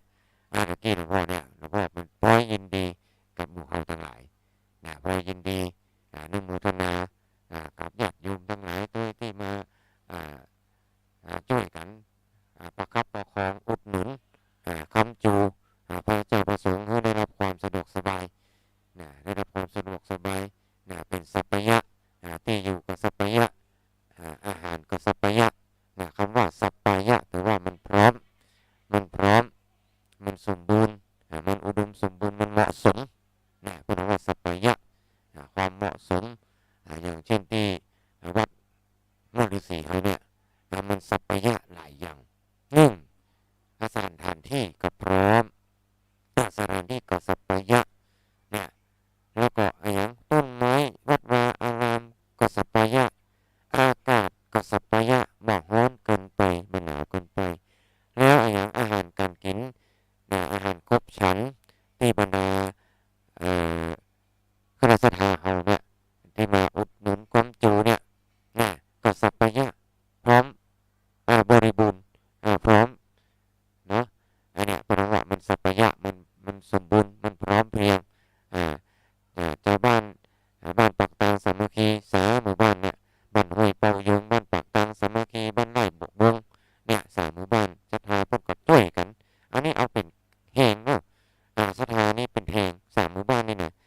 ช่วยกันทำกับข้าวช่วยกันจัดสถานที่ช่วยกันทำกับข้าวช่วยกันจัดสถานที่เฮี้ยวกว่ากว่าจะงานนี่จะรุ่งเรืองมาถึงตอนนี้เนี่ยประเทศของง่ายๆอย่างที่จะมาภาพในฟังเนาะว่าตั้งแต่ออกพรรษามาประเทศออกพรรษาเนี่ยพระลูกวัดลูกวาของพระฤาษีมาทำงานกันตลอดปีตลอดพรรษามันมานับตอนที่งานกฐินเนาะงานกฐินงานกฐินตกค้างเห็นแล้วมาเดียวเข้ากำรวงเห็นปอดมันต้องอิดต้องอ่อนกรอบเลยที่ถึงพวกมันสัพพยะที่วัดเนี่ยพร้อมทุกสิ่งทุกอย่างถ้าแบบพร้อมไอ้ยังกับแบบพร้อมสิ่งอย่างจัดมาได้ทำมาได้มาทำนี่เพื่ออย่างที่วัดมฤษีทำเนี่ยเพื่ออย่างเพื่ออนุเคราะห์สงเคราะห์เพื่ออนุเคราะห์สงเคราะห์แก่พระภิกษุสงฆ์องค์สังฆเจ้าทั้งหลายมันเป็นกิจวัตรอย่างหนึ่งเป็นกิจวัตรอย่างหนึ่งแต่ว่าจะไปเข้าที่ไหนล่ะเพราะว่ามันจัดยากพระนว่าธรรมภาพมันจัดยากเข้ากำหลวงนี่เข้าพระนว่าสกัดนี่มันจัดยากสมัยก่อนมันทั่วประเทศมีแบบเกิน150 ปีนั่นแหละ150 ปีนั่นแหละตะก้อนก็เลยมฤษีเลยเมื่อ20 กว่าปีก่อนเนี่ยทุกเจ้าเป็นปันเนี่ยเลี้ยงกันได้อย่างไรทุกเจ้าเป็นปันและศรัทธาตอนนั้นเนาะคลื่นวิทยุสีขาวหรือว่าคลื่นวิทยุชุมชนก็ยังมีแต่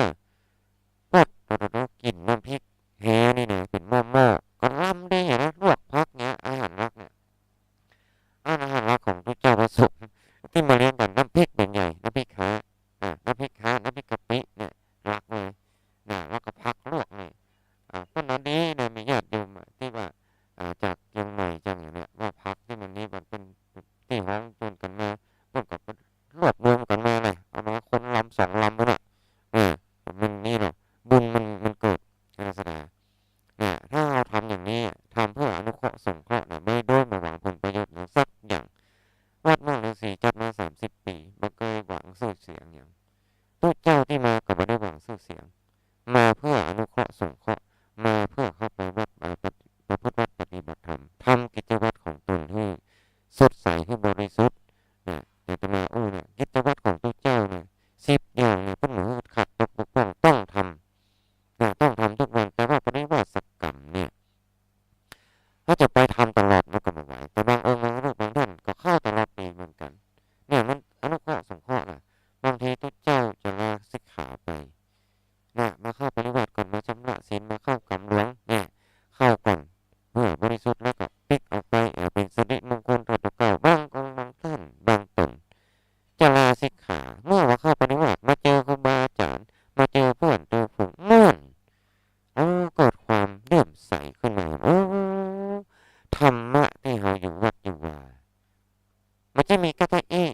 นะครูบาอาจารย์จากมาจากพระไตรปิฎกครูบาอาจารย์อย่างคนหนึ่งก็ไปอันแห่งอย่างหลายสไตล์นะครูบาอาจารย์นี่ก็เอาเรื่องนั้นมาเรื่องนี้มาธรรมะทั้งหลายพอมาแล้วเกิดศรัทธาปัสสทะขึ้นทีเกิดเลื่อมใสเกิดจิตที่มั่นคงขึ้นมามาลาสิกขาก็มีนะเนี่ยมันเป็นการสืบทอดสืบต่อพุทธศาสนาเราให้ยืนยาวมั่นคงเนาะอย่างนี้อาตมาพาว่ามาอนุเคราะห์สงเคราะห์เข้าปฏิบัติกรรมไม่ใช่จัดกันง่ายๆอันนี้อาตมาพาก็ตึงท่านอาจารย์พระครูสมเด็จธรรมศรีเขาเนี่ยจัดมาใน33 ปีอาตมาภาพกับท่านพระครูสมเด็จเป็นคนจัดตั้งขึ้นมาแต่พระเจ้าประสงค์สมัยนั้นร่วมกันหลายฝักหลายฝ่ายจากลูกศิษย์ลูกหาตอนนั้นเป็นลูกศิษย์ลูกหาทางวัดตะปูทารามเนาะมาช่วยกันคณะหนึ่งแล้วก็คณะศิษย์จากวัดถ้ำเสือกระบี่ซึ่งหลวงพ่อพระครูสมเด็จเราเนี่ยเพิ่นก็เป็นลูกศิษย์ตนหนึ่งของหลวงพ่อพระพรหมมงคลหลวงปู่ทองเราบวชที่วัดเมืองมางแล้วก็ติดตามลำตัวหลวงพ่อหลวงปู่มาอยู่ที่ตะปูทารามเมื่อหลวงปู่ย้ายมาที่วัดสันกูย้ายมาวัดสันกูก็ตุ้ยมาอยู่วัดสันกูนะมาตุ้ยวัดสันกูพอได้หลายภาษาขึ้นไปก็ไปสมัครเป็นลูกศิษย์ไปมอบกายมอบตัวมอบใจเป็นลูกศิษย์หลวงพ่อจำเนียนเนี่ยหลวงพ่อจำเนียนศิลสิทธิ์ถึงวัดถ้ำเสือกระบี่นี่เป็นพระเกจิดังเป็นครูบาอาจารย์ดังสอนวิปัสสนาเหมือนกันที่จังหวัดกระบี่เมื่อท่านเดินทางมาเชียงใหม่สมัยที่หลวงปู่เฮายังมีชีวิตอยู่เนี่ยดำรงธาตุขันธ์อยู่ตอนนั้นเพิ่นก็อายุกันประมาณ50-60ประมาณนั้นที่เราจัดตอนแรกๆนะที่เราจัดปฏิบัติกันตอนแรกหลวงปู่เฮานี่ประมาณสักยังมาปลดจากคณะอำเภอจ้ะมาได้ปลดจากเจ้าคณะอำเภอฮอดเนี่ยผมประมาณ58-59หลวงปู่จำเนียนเฮาก็ประมาณสัก55-56เนี่ยเป็นได้กันเพิ่นก็เคารพนับถือกันนับถือกันเป็นพี่เป็นน้องเป็นพ้องกันเป็นอ้ายเป็นพี่เพิ่นเคารพนับถือกันเนาะแต่ตอนนี้ก็หลวงปู่เฮาก็ได้มรณภาพไปพระพรหมมงคลเฮานี่นะหลวงปู่ทองเนี่ยธรรมภาพก็เป็นเมื่อปี2534เนาะธรรมภาพเป็นตนหนึ่งที่เป็นคนก่อตั้งกับท่านอาจารย์พระครูสมเด็จธรรมศรีตอนนั้นนุ่มๆกันอยู่พระครูสมเด็จอายุประมาณสักอายุประมาณ30แล้วมาภาพก็อายุประมาณ24ประมาณนั้น24ปีก็จัดกันแล้วเริ่มต้นมาตั้งครั้งแรกมาจนถึงปัจจุบันนี้เป็นเวลา33 ปีเป็นเวลา33 ปีก่อนหน้านั้นเป็นการบวชเนรภาคฤดูร้อนสามเณรภาคฤดูร้อนแต่ว่าการบวชสามเณรภาคฤดูร้อนนั้นมันละอ่อนเนาะละอ่อนเด็กแดงอายุ8-9 ขวบ10 ขวบมันดูแลยากขนาดมันดูแลยากเอาลูกไปมาเลี้ยงเนาะต้องดูแลต้องรักษามันเหมือนหมู่เราที่ใหญ่เลยเนี่ยพระเจ้าเนี่ยมันควบคุมง่ายแล้วก็เป็นการอนุเคราะห์สงเคราะห์พระเจ้าประสงค์ตัวเป็นปี33ความจริงแล้วมันน่าจะเป็นปีที่35-36แล้ว35แล้วเพราะว่าอย่าง2-3 ปีก่อนเนาะในช่วง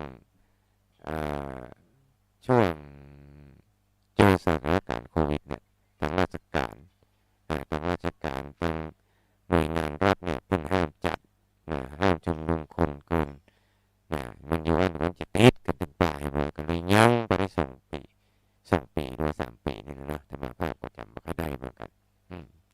แล้วก็เริ่มมาจัดต่อเมื่อปีที่แล้วนะปีก่อนนั้นจัดเหมือนกันจัดภายใน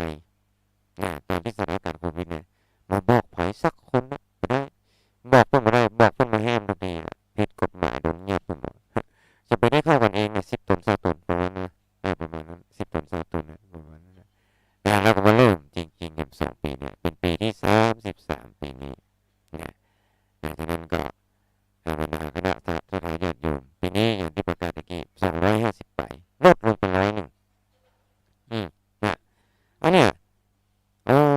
เราก็เกิดความสลดสดใจเหมือนกันเนาะคณะสถานเนี่ยตัวเจ้าพระสงฆ์ที่จะสืบทอดพระพุทธศาสนาเราเนี่ยประเด็นนี้มันน้อยลงนะ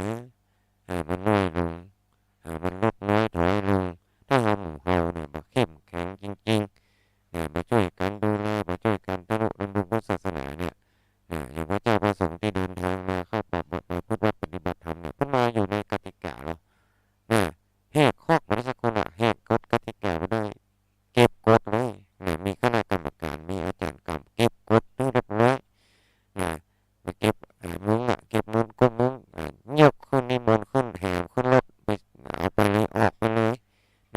ถ้าไม่ได้ทำกฎการตามกฎกติกากันนิมนต์มันจะลุมู่มันจะเสียมู่มันจะเสียสังฆกรรมมู่เพราะว่ามันจะเรื่องง่ายถ้ามันเสียสังฆกรรมไปวันเขาทำเขาอยู่ต่อวันนี้เนี่ยวันหนึ่งคณะสถานต้องใจทุนใจเงินเรียนพระเจ้าประสงค์40,000 บาทนะต่อวันเนี่ยแล้วมันเปิดพอประวันก่อนว่าประมาณบานปลายเนี่ยแล้วก็เจ้าภาพที่เราหามาเนาะแต่ละวันมันครบแล้วมันครบแล้วบางทีบางวันก็ยังขาดนะวันละ40,000มีเจ้าภาพวันเดียวคนเดียวตนเดียวครึ่งเดียว20,000เนาะ20,000 บาทเนี่ยไอ้หมูนี่ปัจจุบันมันอย่ามาเสียงนักแต่ละว่าคนได้อีกบ่ได้มันไม่ใช่เนาะมันไม่ใช่งานใจทุกอย่างมันมีหน้ากล้าไฟว่ะต้องเสียงกล้าไฟเนี่ยกล้าไฟฟ้ากล้าน้ำกล้าไฟกล้าอุปกรณ์ที่เสียแล้วก็กล้าถวายกล้ารถพระเจ้าประสงค์ที่เดินทางมาเห็นบางตนบางคนต้นประเทศก็ได้มาตั้งใจมาเอาสตางค์นะครับก็ได้ต้นเอามาถวายตาหุ้นนักหนาที่เขาถวายไปก่อนบางต้นบางท่านคืนเลยเขาถวายไปสำหรับการถวายการลดนะครับหลวงพ่อเป็นถวายต้น500เนี่ยก็เอาเงินส่วนไหนก็เอาเงินส่วนที่คณะสถานทั้งหลายร่วมกันทำบุญตักบาตรกู้เจ้าเนี่ยเขาไม่ได้ไปวินาบาตตลกเลยก็เลยต้องใช้กระบอกเสียงตามสถานีวิทยุคลื่นสีขาวนี่นะวิทยุคลื่นสีขาวพระเจ้าแต่เจ้าท่านมาสมชาติก็ชาตาปัญโยเนาะเพิ่นก็มามอบโอนสตางค์เรียบร้อยอันนี้เป็นเจ้าภาพร่วมกันในนามของวิทยุคลื่นสีขาวแล้วก็บางคนบางท่านที่พอมีกำลังที่อยู่ในเวียงเนาะในหัวในเวียงตัวเจ้า300-400ตอนนี้350เน้นแถมผู้ปฏิบัติธรรมเห็นรวมแล้วก็ต้องละ300 กว่าชีวิตคณะเจ้าหน้าที่เห็นเจ้าหน้าที่ที่ทำงานต่างๆแผนกต่างๆคนทำครัวเนี่ยรวมแล้วก็400-500 ชีวิตเนี่ยไม่ใช่ว่าอย่ามาเปิ่งอย่ามานี้ก็ว่าความจริงเนี่ยเจ้าภาพบางทีก็คนละ1,000 2,000คนละ10,000ถ้ามีกำลังมากหน่อยมีกำลังทรัพย์มากหน่อยเพื่อก็จะให้เป็นเจ้าภาพวันหนึ่ง40,000อย่างนี้เป็นต้น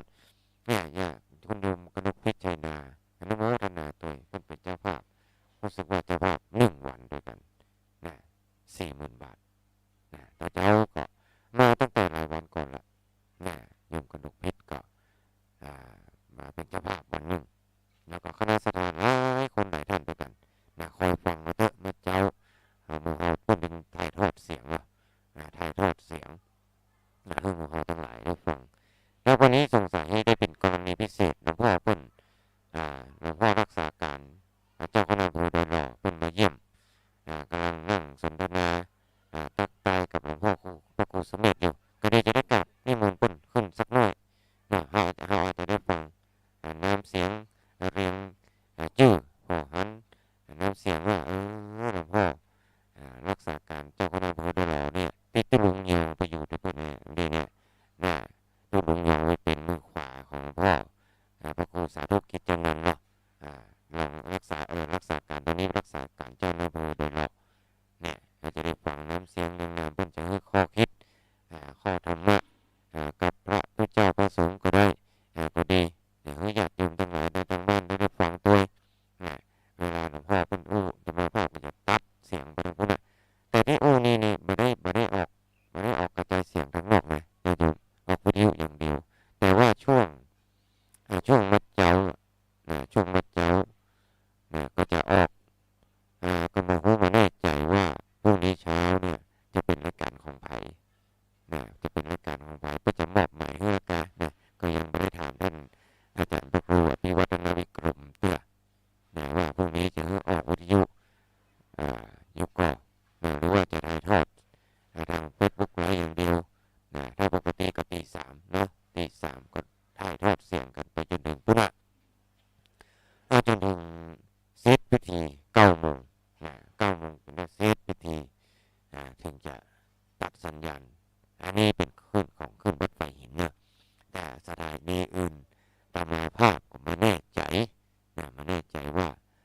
เป็นจะถ่ายทอดเสียงในสถานีใดบ้างเนาะแต่ว่าแน่ๆในวัดไฟหินอันนี้แล้วก็วัดห้วยตองซักสถานีวัดห้วยตองซักหรือว่าสถานีต่างๆทางมจรลำปางก็คงจะเปิดเหมือนกันเกาะสัญญาณเสียงไปกระตะกี้เครื่องส่งของอาจารย์มหาสมชาติกับลูกไปละให้ไปได้ยินตรงลำปางนะตรงลำปางให้ไปได้ยินไปซ่อมตันหมูรอสักกรรมประมาณตอนนี้คงประมาณสักทุ่มกึ่งประมาณนั้นเนาะถ้าจะทุ่มกึ่งจะได้เรื่องสัญญาณระฆังพระเจ้าพระสงฆ์เรื่องสัญญาณระฆังพระเจ้าพระสงฆ์มารวมตัวกันแล้วก็หลวงพ่อเพิ่นจะให้โอวาทหลวงพ่อพระครูสาธุกิจจนันท์รักษาการเจ้าอำเภอดลว่าเจ้าวัดพระธาตุน้อยไปเจอโอวาทพระเจ้าพระสงฆ์แล้วก็ให้การต้อนรับในฐานะเป็นผู้ปกครองเจ้าคณะผู้ปกครองอำเภอดลอย่างนี้เนาะแล้วก็หมู่เฮาทั้งหลายก็เอาสาธุครับตอนนี้ก็ฟังเสียงวงสายไปคนต้องจังใหม่เนอะถ้ามีได้รับทราบข่าวว่าการประพฤติวัดปฏิบัติธรรมที่วัดม่วงฤาษีแล้วก็มีสถากันมาเนี่ยมาใส่บาตรกันเมื่อเช้าทุกเช้าตั้งแต่เวลา 7 นาฬิกา 7 โมงตอนช่วงเช้าจะเป็นการไหว้พระสวดมนต์เนาะเป็นไหว้พระสวดมนต์ของเจ้าพระสงฆ์แล้วหลังจากนั้นก็พิธีการประมาณ7 โมงเช้าเนี่ยก็เริ่มเข้าสู่พิธีการทางศาสนาไหว้พระหับศีลฟังสัมโมทนียกถาถวายข้าวพระพุทธเจ้าถวายข้าวพระเจ้าถวายข้าวแด่พระสงฆ์ข้าวสารแล้วก็ตักบาตรกันพระเจ้าทุกวันจนถึงวันที่22สามารถมาได้ทุกวันเอามาเนี่ยเวลาญาติโยมจะมาทำบุญจะมาเลี้ยงพระเจ้ามีข้าวห่อมีแกงถุงก็ได้จะกี่ถุงก็ได้ไม่ใช่ว่าจะเลี้ยงให้ครบทุกตนเมื่อเอามาแต่ละคน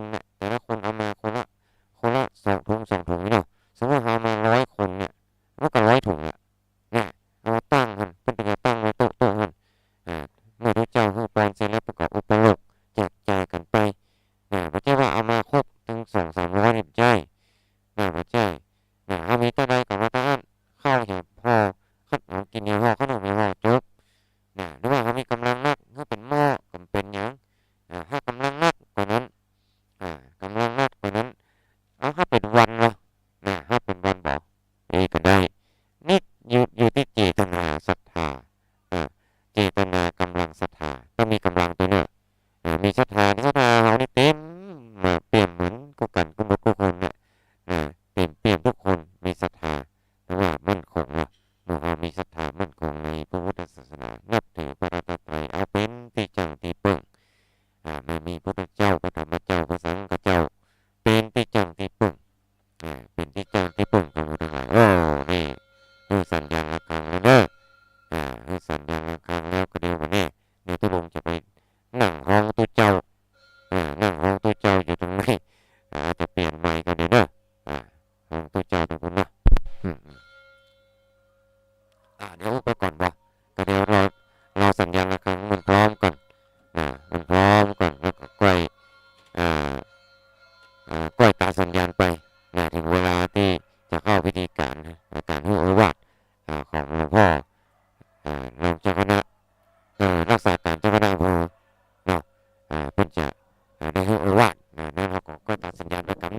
วันนี้ก็โอกาสดีแล้ว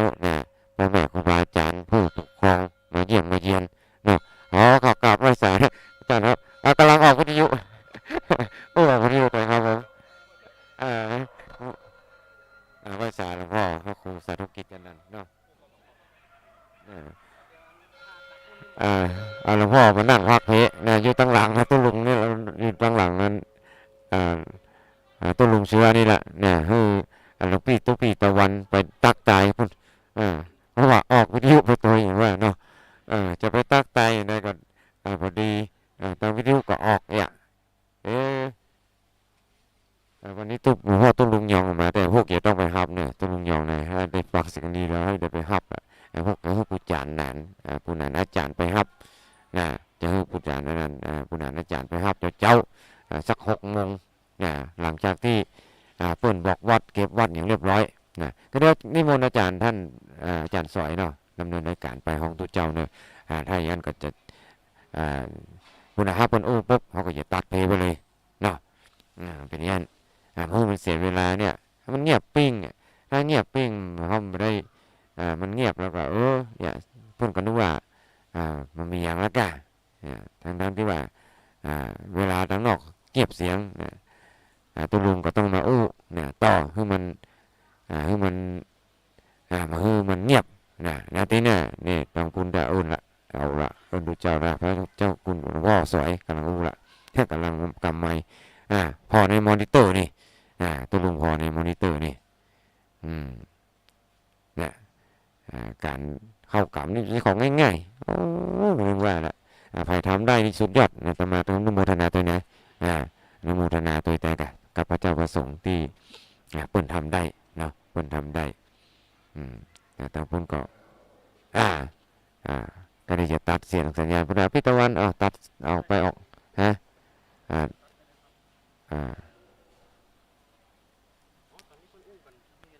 สเปเหระอยู่ป่ะเนาะก็เดียวก่อนเนาะสเปเหระทางคุณก็ไปทางเพก็ออกวิทยุไปตัว แยกกันเนอะไม่ใช่ใจเครื่องเดียวกันนะแต่นี้แยกที่ตะกี้เนี่ยมันถ้ามันพ่วงกันมันซูนกันนะเนาะต้องให้ก็ต้องก็จะมันต้องตัดเสียงเนาะเจ้าหน้าที่ตุปีตะวันเป็นก็ตัดเสียงเนาะถ้าต้องปุ่นยังไม่มีสาระแต่ยังมาเข้ารายการเต้ก็ต้องลงเชื้อก็ทำหน้าที่ไปก่อนไปเรื่อยๆทำก่อนเรื่อยประชาสัมพันธ์ให้บอกข่าวบุญข่าวกุศลให้บรรดาพ่อแม่พี่น้องคณะสัตยาผู้ใฝ่ศีลใฝ่ธรรมผู้ใฝ่บุญในบุญกุศลทุกท่านจะได้มาร่วมกันตอนนี้เนาะ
สอบ1 2 3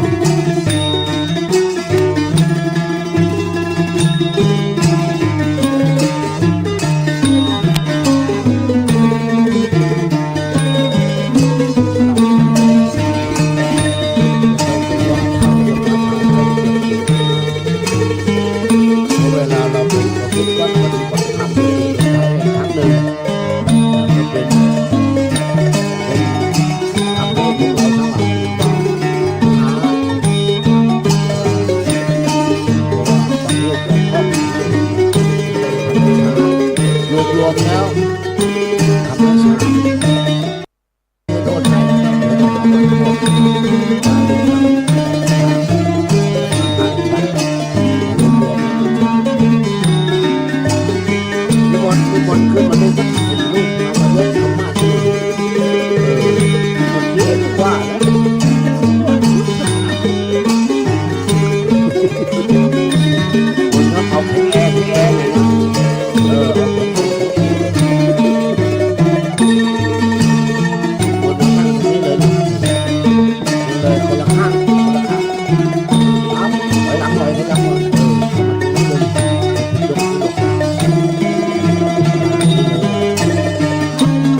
มือนกันเข้าไปไหว้ศึกษาเพื่อจะได้นำเอาความรู้ที่เรารู้นั่นแหละและจากครูบาอาจารย์ตามไปวัดได้มอบให้กับญาติโยมศรัทธาได้ถวายข้าวน้ำโภชนาทุกท่านนะครับญาติโยมที่ไปปฏิบัติดูแลเรา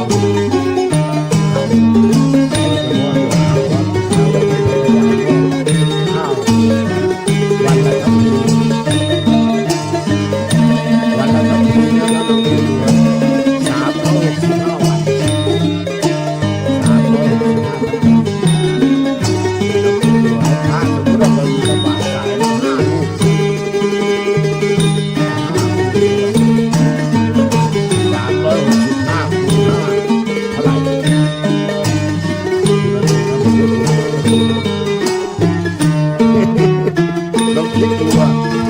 ปีหนึ่งเขาให้ข้าวเราทุกวัน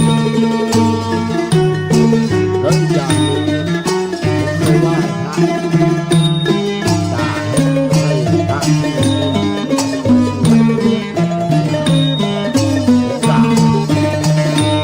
ันนี้เป็นเจ้าคณะอำเภอใครอยากเป็นคณะอำเภอเดี๋ยวผมว่าอย่างนี้จะเป็นนักจบวันนั้น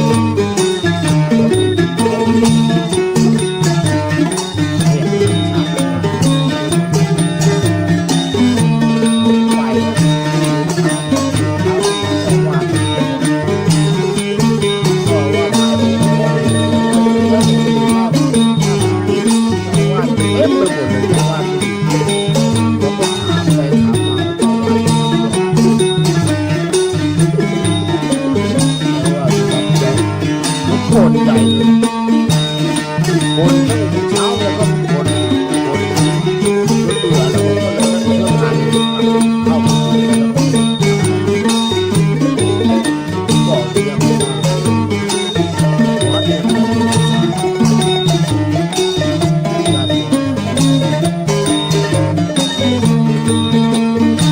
แล้วข้าวเรา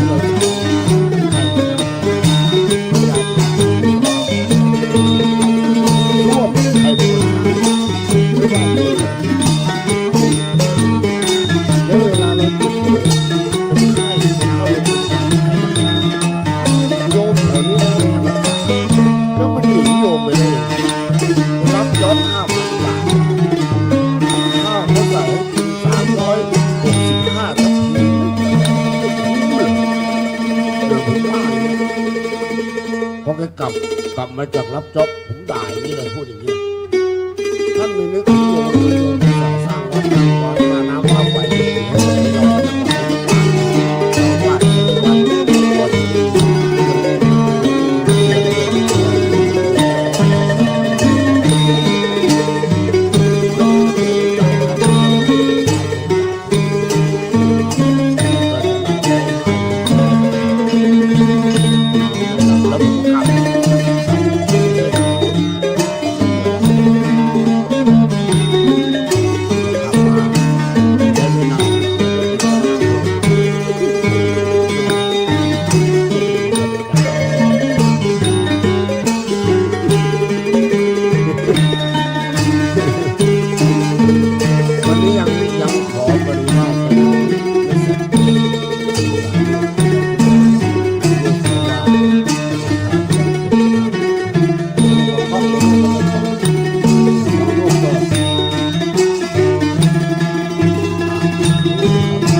ดละ5รวมกันพระสงฆ์ในพิธีนั้นก็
รับทันที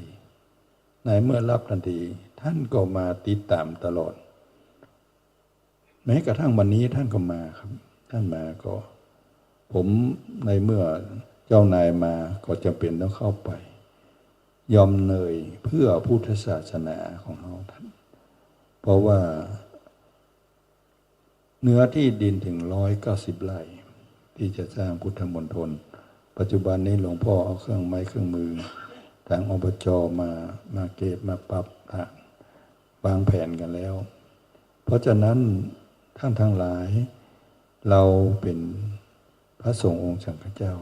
มีพระพุทธเจ้าองค์เดียวกันในเมื่อพระพุทธเจ้าองค์เดียวกันนะเราทำอะไรนั้นเราจะไปกลัวอิจฉาริษยากันช่วยกันทำถ้าเราช่วยกันทำแล้วงานออกมาดีนะ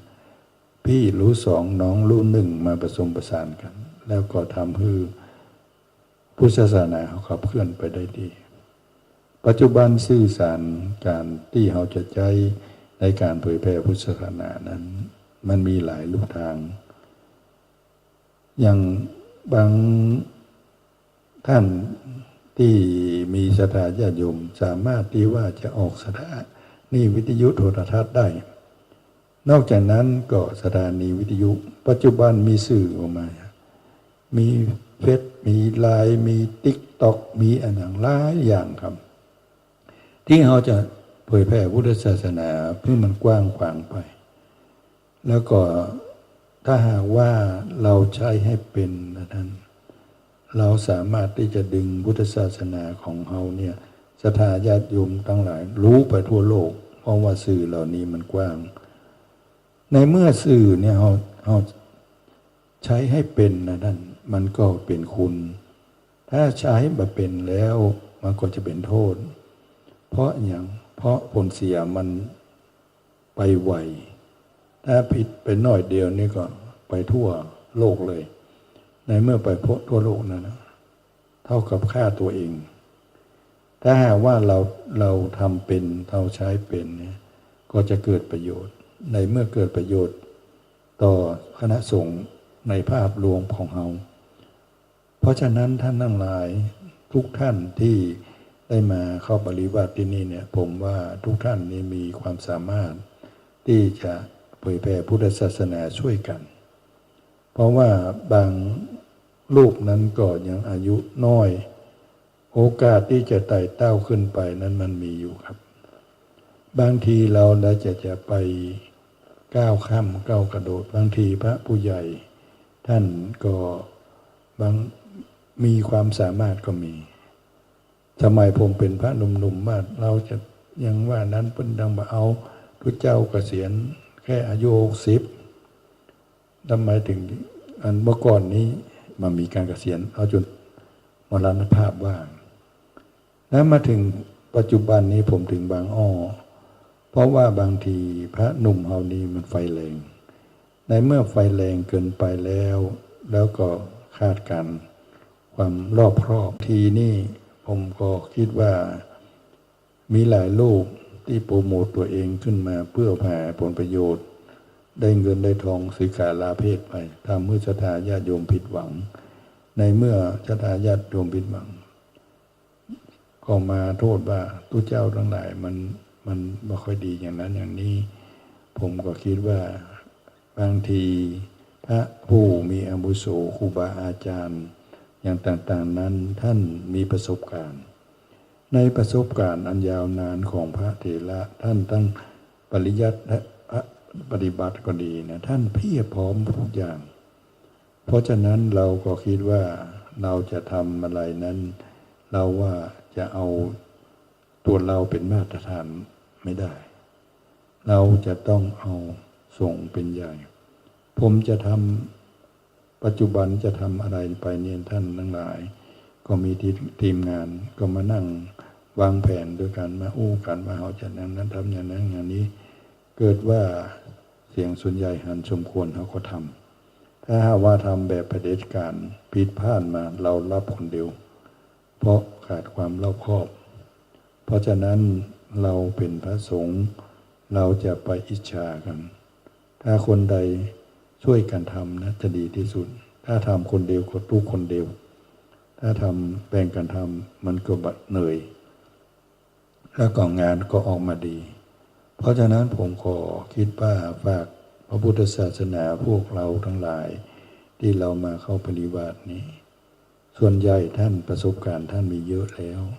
การเข้าปฏิบัติในผมเคยอยู่ตอนหนุ่มๆผมไปทุกปีไปปีในหลายที่แต่ปัจจุบันนี้สังขารมันบอกให้ฮือแล้วก็เลยตำแหน่งหน้าที่การงานมามัดตัว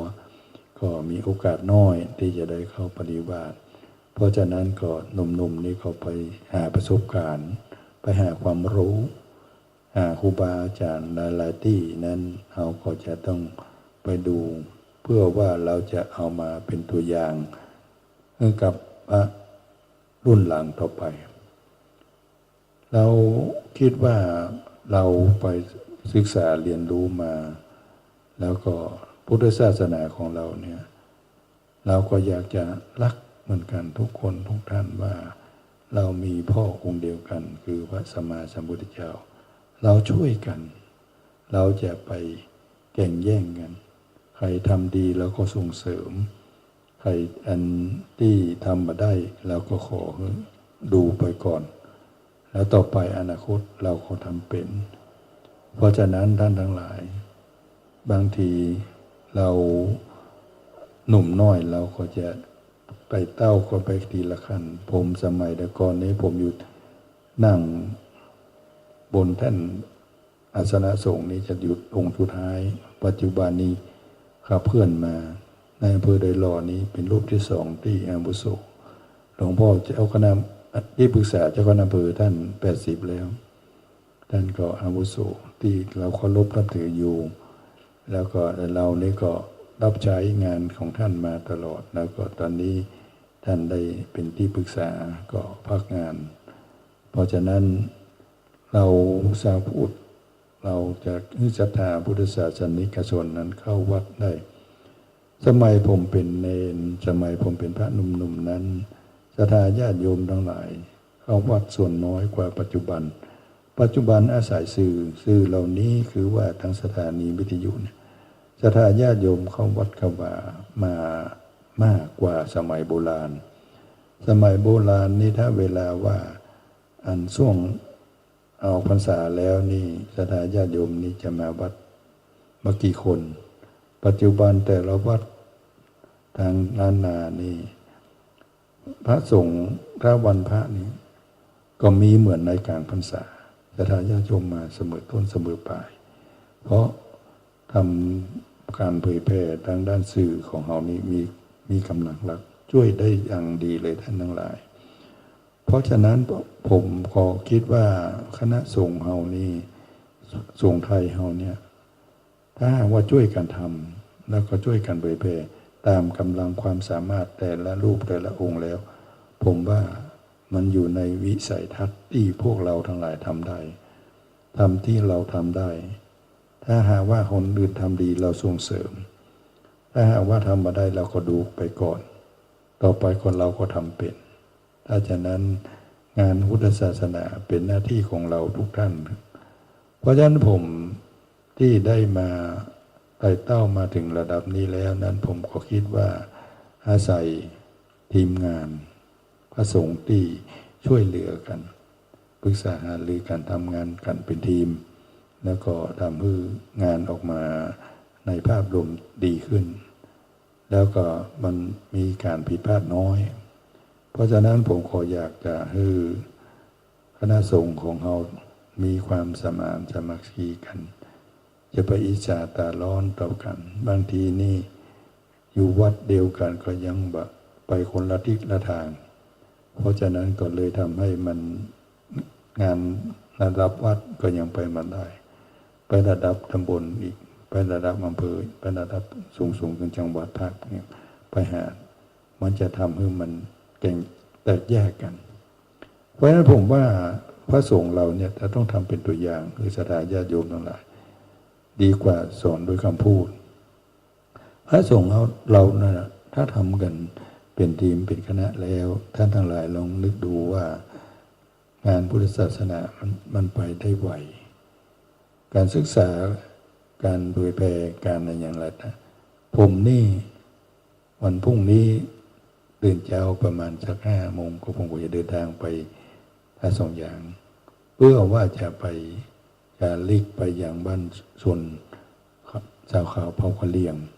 เพื่อจะได้เอาเด็กชาวเขานั้นมาบวชเพื่อจะเรียนต่อโรงเรียนคงคาววิทยาโรงเรียนประจำอำเภอแล้วก็จะได้เอาลูกหลานเข้ามาบวชแล้วก็จะดึงพ่อแม่เข้ามาวัดกวาดเพราะว่าผมจะไปอยู่นอนครั้ง2 คืนแล้วก็วันที่18ก็จะต้องไปทางอำเภอแม่ลาน้อยเพื่อว่าจะเอาอันไปเผยแพร่เพื่อว่าจะเอาละอ่อนมาเด็กนักเรียนนะมาบวชแล้วก็เพื่อจะได้ส่งเรียนคงคาววิทยาต่อไปเราช่วยกันทำถ้าหากว่าเราช่วยกันทำแล้วงานมันออกมาดีจากนักเรียนที่มันอยากจะเรียนมีด้อยโอกาสมีเยอะอยู่ครับแต่เมื่อมีด้อยโอกาสมีเยอะแล้วเราจะทำอย่างไรและจะเอาเขาเหล่านั้นมาเข้าประสู่พุทธศาสนาของเราก็สามารถที่ว่าต้องเดินไปหาเขาอยู่วัดหวังจะเหมือนคนโบราณบ่ได้คนโบราณนี้สมัยผมนี้จบป .4 มามีที่เรียนก็เข้าวัดก็ไปเรียนเฉพาะภาษาล้านนาไปเรียนนักดนตรีโทเอกปัจจุบันนี้การศึกษามันเป็นระดับด็อกเตอร์แล้วเราก็สามารถที่ว่าจะเอาเยาวชนเหล่านั้นเอามาปลูกฝังในบวรพุทธศาสนาแล้วก็เป็นกำลังหลักในการที่จะเผยแพร่เข้าไปในชุมชนชาวเขาได้เพราะฉะนั้นปัจจุบันนี้ผมเดินทางไปบนเขาบนดอยเพื่อว่าจะช่วยเหลือส่วนหนึ่งโรงเรียนประจำอำเภอคือนักเรียนมันเพิ่มขึ้นแล้วก็ส่วนหนึ่งก็อยากจะให้เยาวชนเหล่านั้นได้รับการศึกษาที่ดีขึ้นแล้วก็จะทำให้โอกาสที่ว่าต่อไปตั้งหน้าเขาจะได้เป็นผู้นำชุมชนในท้องถิ่นของเขาแล้วก็จะได้นำเยาวชนจากบนดอยนั้นมาอยู่กับเราดิเผยแผ่พุทธศาสนาปัจจุบันนี้ที่วัดบ้านขุนที่อำเภอฮอดมีหลายร้อยที่ว่าเด็กเยาวชนชาวเขาเหล่านั้นมาอยู่ที่นั้นมากินเรียนเป็นอย่างปีนี้มีประเรียนธรรม8 ประโยคได้ถึง6 ลูกเป็นชาวเขาหมดแล้วก็จะสอบปต.9 ปีนี้ผมก็คิดว่าปีนี้คงจะได้หลายลูกเพราะว่าท่านเพาะมาเองตั้งแต่เป็นเนนตัวน้อยขึ้นมาแล้วก็ส่งเรียนไปจนแต่ว่าอันนั้นทุนพร้อมเพราะว่าวัดบ้านขุนมีเงินนักแต่ว่าเรากำลังเรามีน้อยเราทำเฉพาะตัว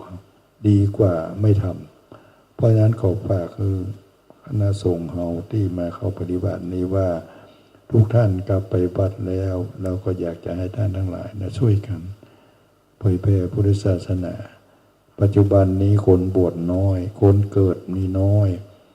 ในเมื่อบวชก็มีแค่บวชแค่9 วัน7 วันบางทีก็พรรษาหนึ่งก็เป็นนับว่ามากแล้วต่อไปเนี่ย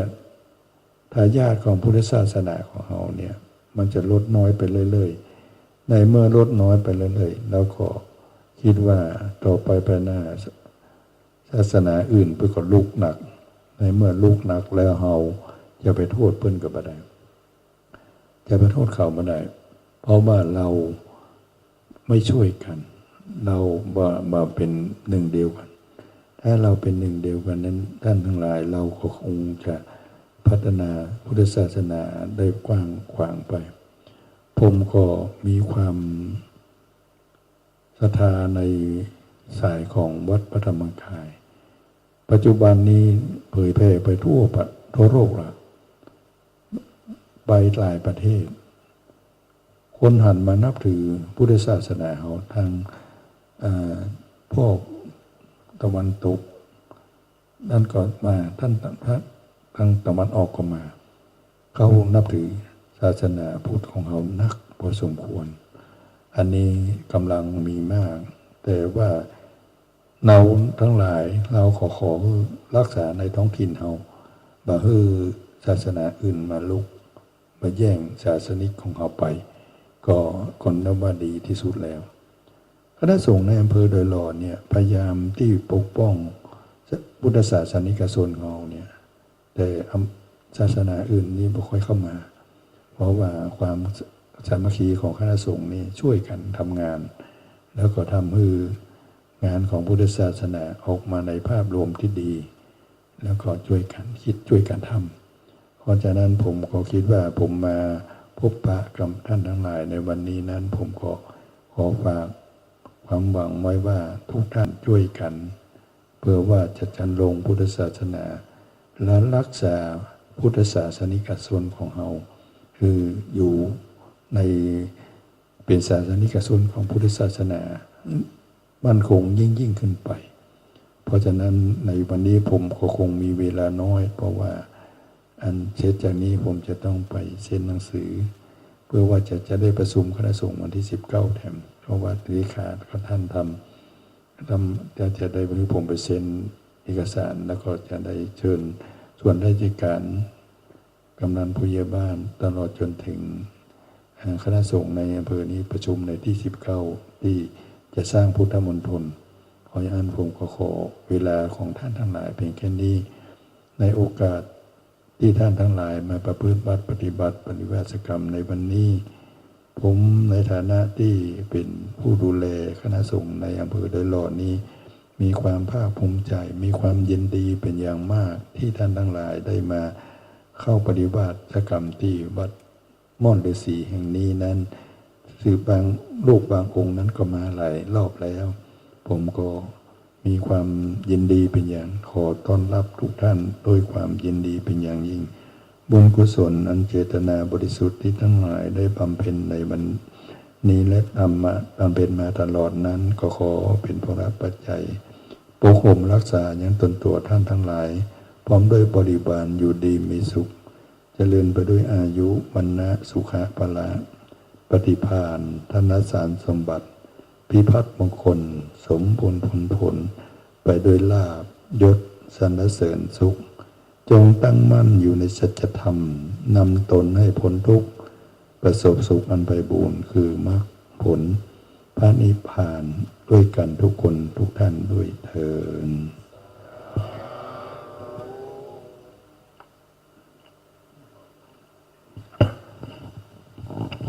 ขอกราบขอบพระคุณหลวงพ่อสาธุกิจจันนันท์ได้มากล่าวต้อนรับพระปริวาสิกะหลวงพ่อย่อผมจะใหญ่โตเลยนะแต่จริงหลวงพ่อเก่งผมเคยเกิดอธิกรณ์ครั้งหนึ่งจนให้เลยขอหลวงพ่อมาช่วยเป็นกรรมการนั่นแหละหลวงพ่อระงับได้แล้วก็26อำเภอของเชียงใหม่นะเจ้าคณะจังหวัดมันเลือกอำเภอดอยหลอดตั้งพุทธมณฑลนะเขาถึงหลวงพ่อดอยน้อยเนี่ยเป็นธรรมดาหลวงพ่อมีอิทธิพลเลยมีข่าวลือไปหลายว่ามีอิทธิพลเอาเจ้าคณะจังหวัดมาสร้างพุทธมณฑลที่เชียงใหม่ที่ดอยหลอดเนี่ยก็มีส่วนเป็นบุญบารมีของหลวงพ่อได้รับตำแหน่งใหม่ของอำเภอเป็นหัวหน้าพี่ครูเจ้าทั้งหลายในอำเภอพุทธมณฑลก็มาตั้งพอดีการปราลงของเจ้าคณะจังหวัดเชียงใหม่เป็นบุญของพวกผมทั้งหลายเป็นลูกน้องนะลูกทีมหลวงพ่อสร้างอย่างไรก็เอาลูกน้องทำกันไปกันเป็นขบวนขอกราบขอบพระคุณหลวงพ่อแล้วก็มนต์หลวงพ่อบูชาคุณครูบาอาจารย์เพราะเขาตั้งหลายนักคุกเข่าเนาะกับหลวงพ่อให้อาจารย์กรรมขัดกลับกันนะครับกราบขอบพระคุณครับสาธุ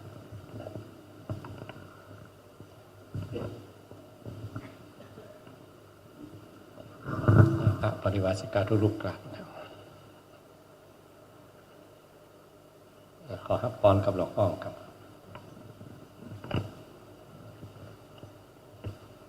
สัพพิติโยวิวัตสันตุสัพพะโลโกวินาศตุมาเตภวะวันตรายโย สุขีทีกายุโกภวะอภิวาทานาสีลิสานิจังวุธาปจายโนจัตตาโลธรรมาวตันติอายุวันโนสุขังพระลังปัจจัยนี้ก็มอบคืนให้กับท่านวันมนต์ศรีเลี้ยงพระภิกษุสามเณรเข้าปริวาสต่อไป อันนี้เป็นอย่างนี้โอ้เราย่ำจังพอดีแล้วเอาพอไว้ใจครับขอบคุณครับ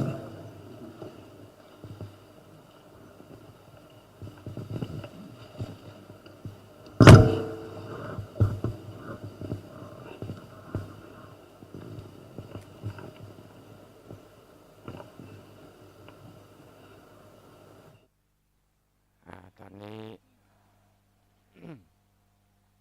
หลวงพ่อพระครูสาธุกิจจันนันท์ท่านก็ได้มาให้อนุญาตแล้วก็ให้ข้อคิดในการดำเนินการเผยแพร่พระพุทธศาสนาของพระเจ้าประสงค์ที่ได้มาประพฤติวัดปฏิบัติธรรมเนาะเสียงมาไม่ค่อยดีว่าอันนะตัวนี้ได้ดีนะเวลาเขานี่โอเคเนาะไม่ตะกี้บอกให้ดังแต่ใดบ้านนะตอนนี้ก็เจ้าหน้าที่เสียงว่ามันอย่างนั้นนี่หรอหรือว่ามันแทรกกัน คนละส่วนแล้วนะเนาะนี่แหละตอนนี้หลวงพ่อเพิ่งก็จะได้เดินทางกลับที่พักเดิมในวัดพระธาตุดอยน้อยกำลังปิกอยู่เนาะเดี๋ยวสักกำช่วงนี้ก็เจ้าประสงค์ก็จะได้บอกสมาทานวัดสมาทานเข้าปริวัติสกรรมสมาทานบอกวัดการเข้าพระพุทธอุทานเวทีต่อไปนั้นช่วงนี้ทางรายการทางวัดปักทางสมาคีมอลฤาษีนี้ก็คงจะต้องยุติเสียงถ่ายทอดเสียงไว้แต่เพียงเท่านี้ก่อนเนาะจากนั้นก็อนุโมทนากับบรรดาคณะสัตยาทั้งหลายผู้ฟังญาติโยมทุกคนทุกท่านได้ติดตามรายการสถานีวิทยุขึ้นสิกขาเพื่อชาวประชาจากวัดมอลฤาษีตมาภาพขออนุโมทนาอำนวยพรให้คณะสัตยาทั้งหลายจงประสบแต่ความสุขความเจริญอายุมั่นขวัญยืนอายุยาวร้อยสาวขวบเข้าภาษากุผู้กุคนเนอจัตตารโอธรรมาวัฏันติอายุวันโนสุขังปะลัง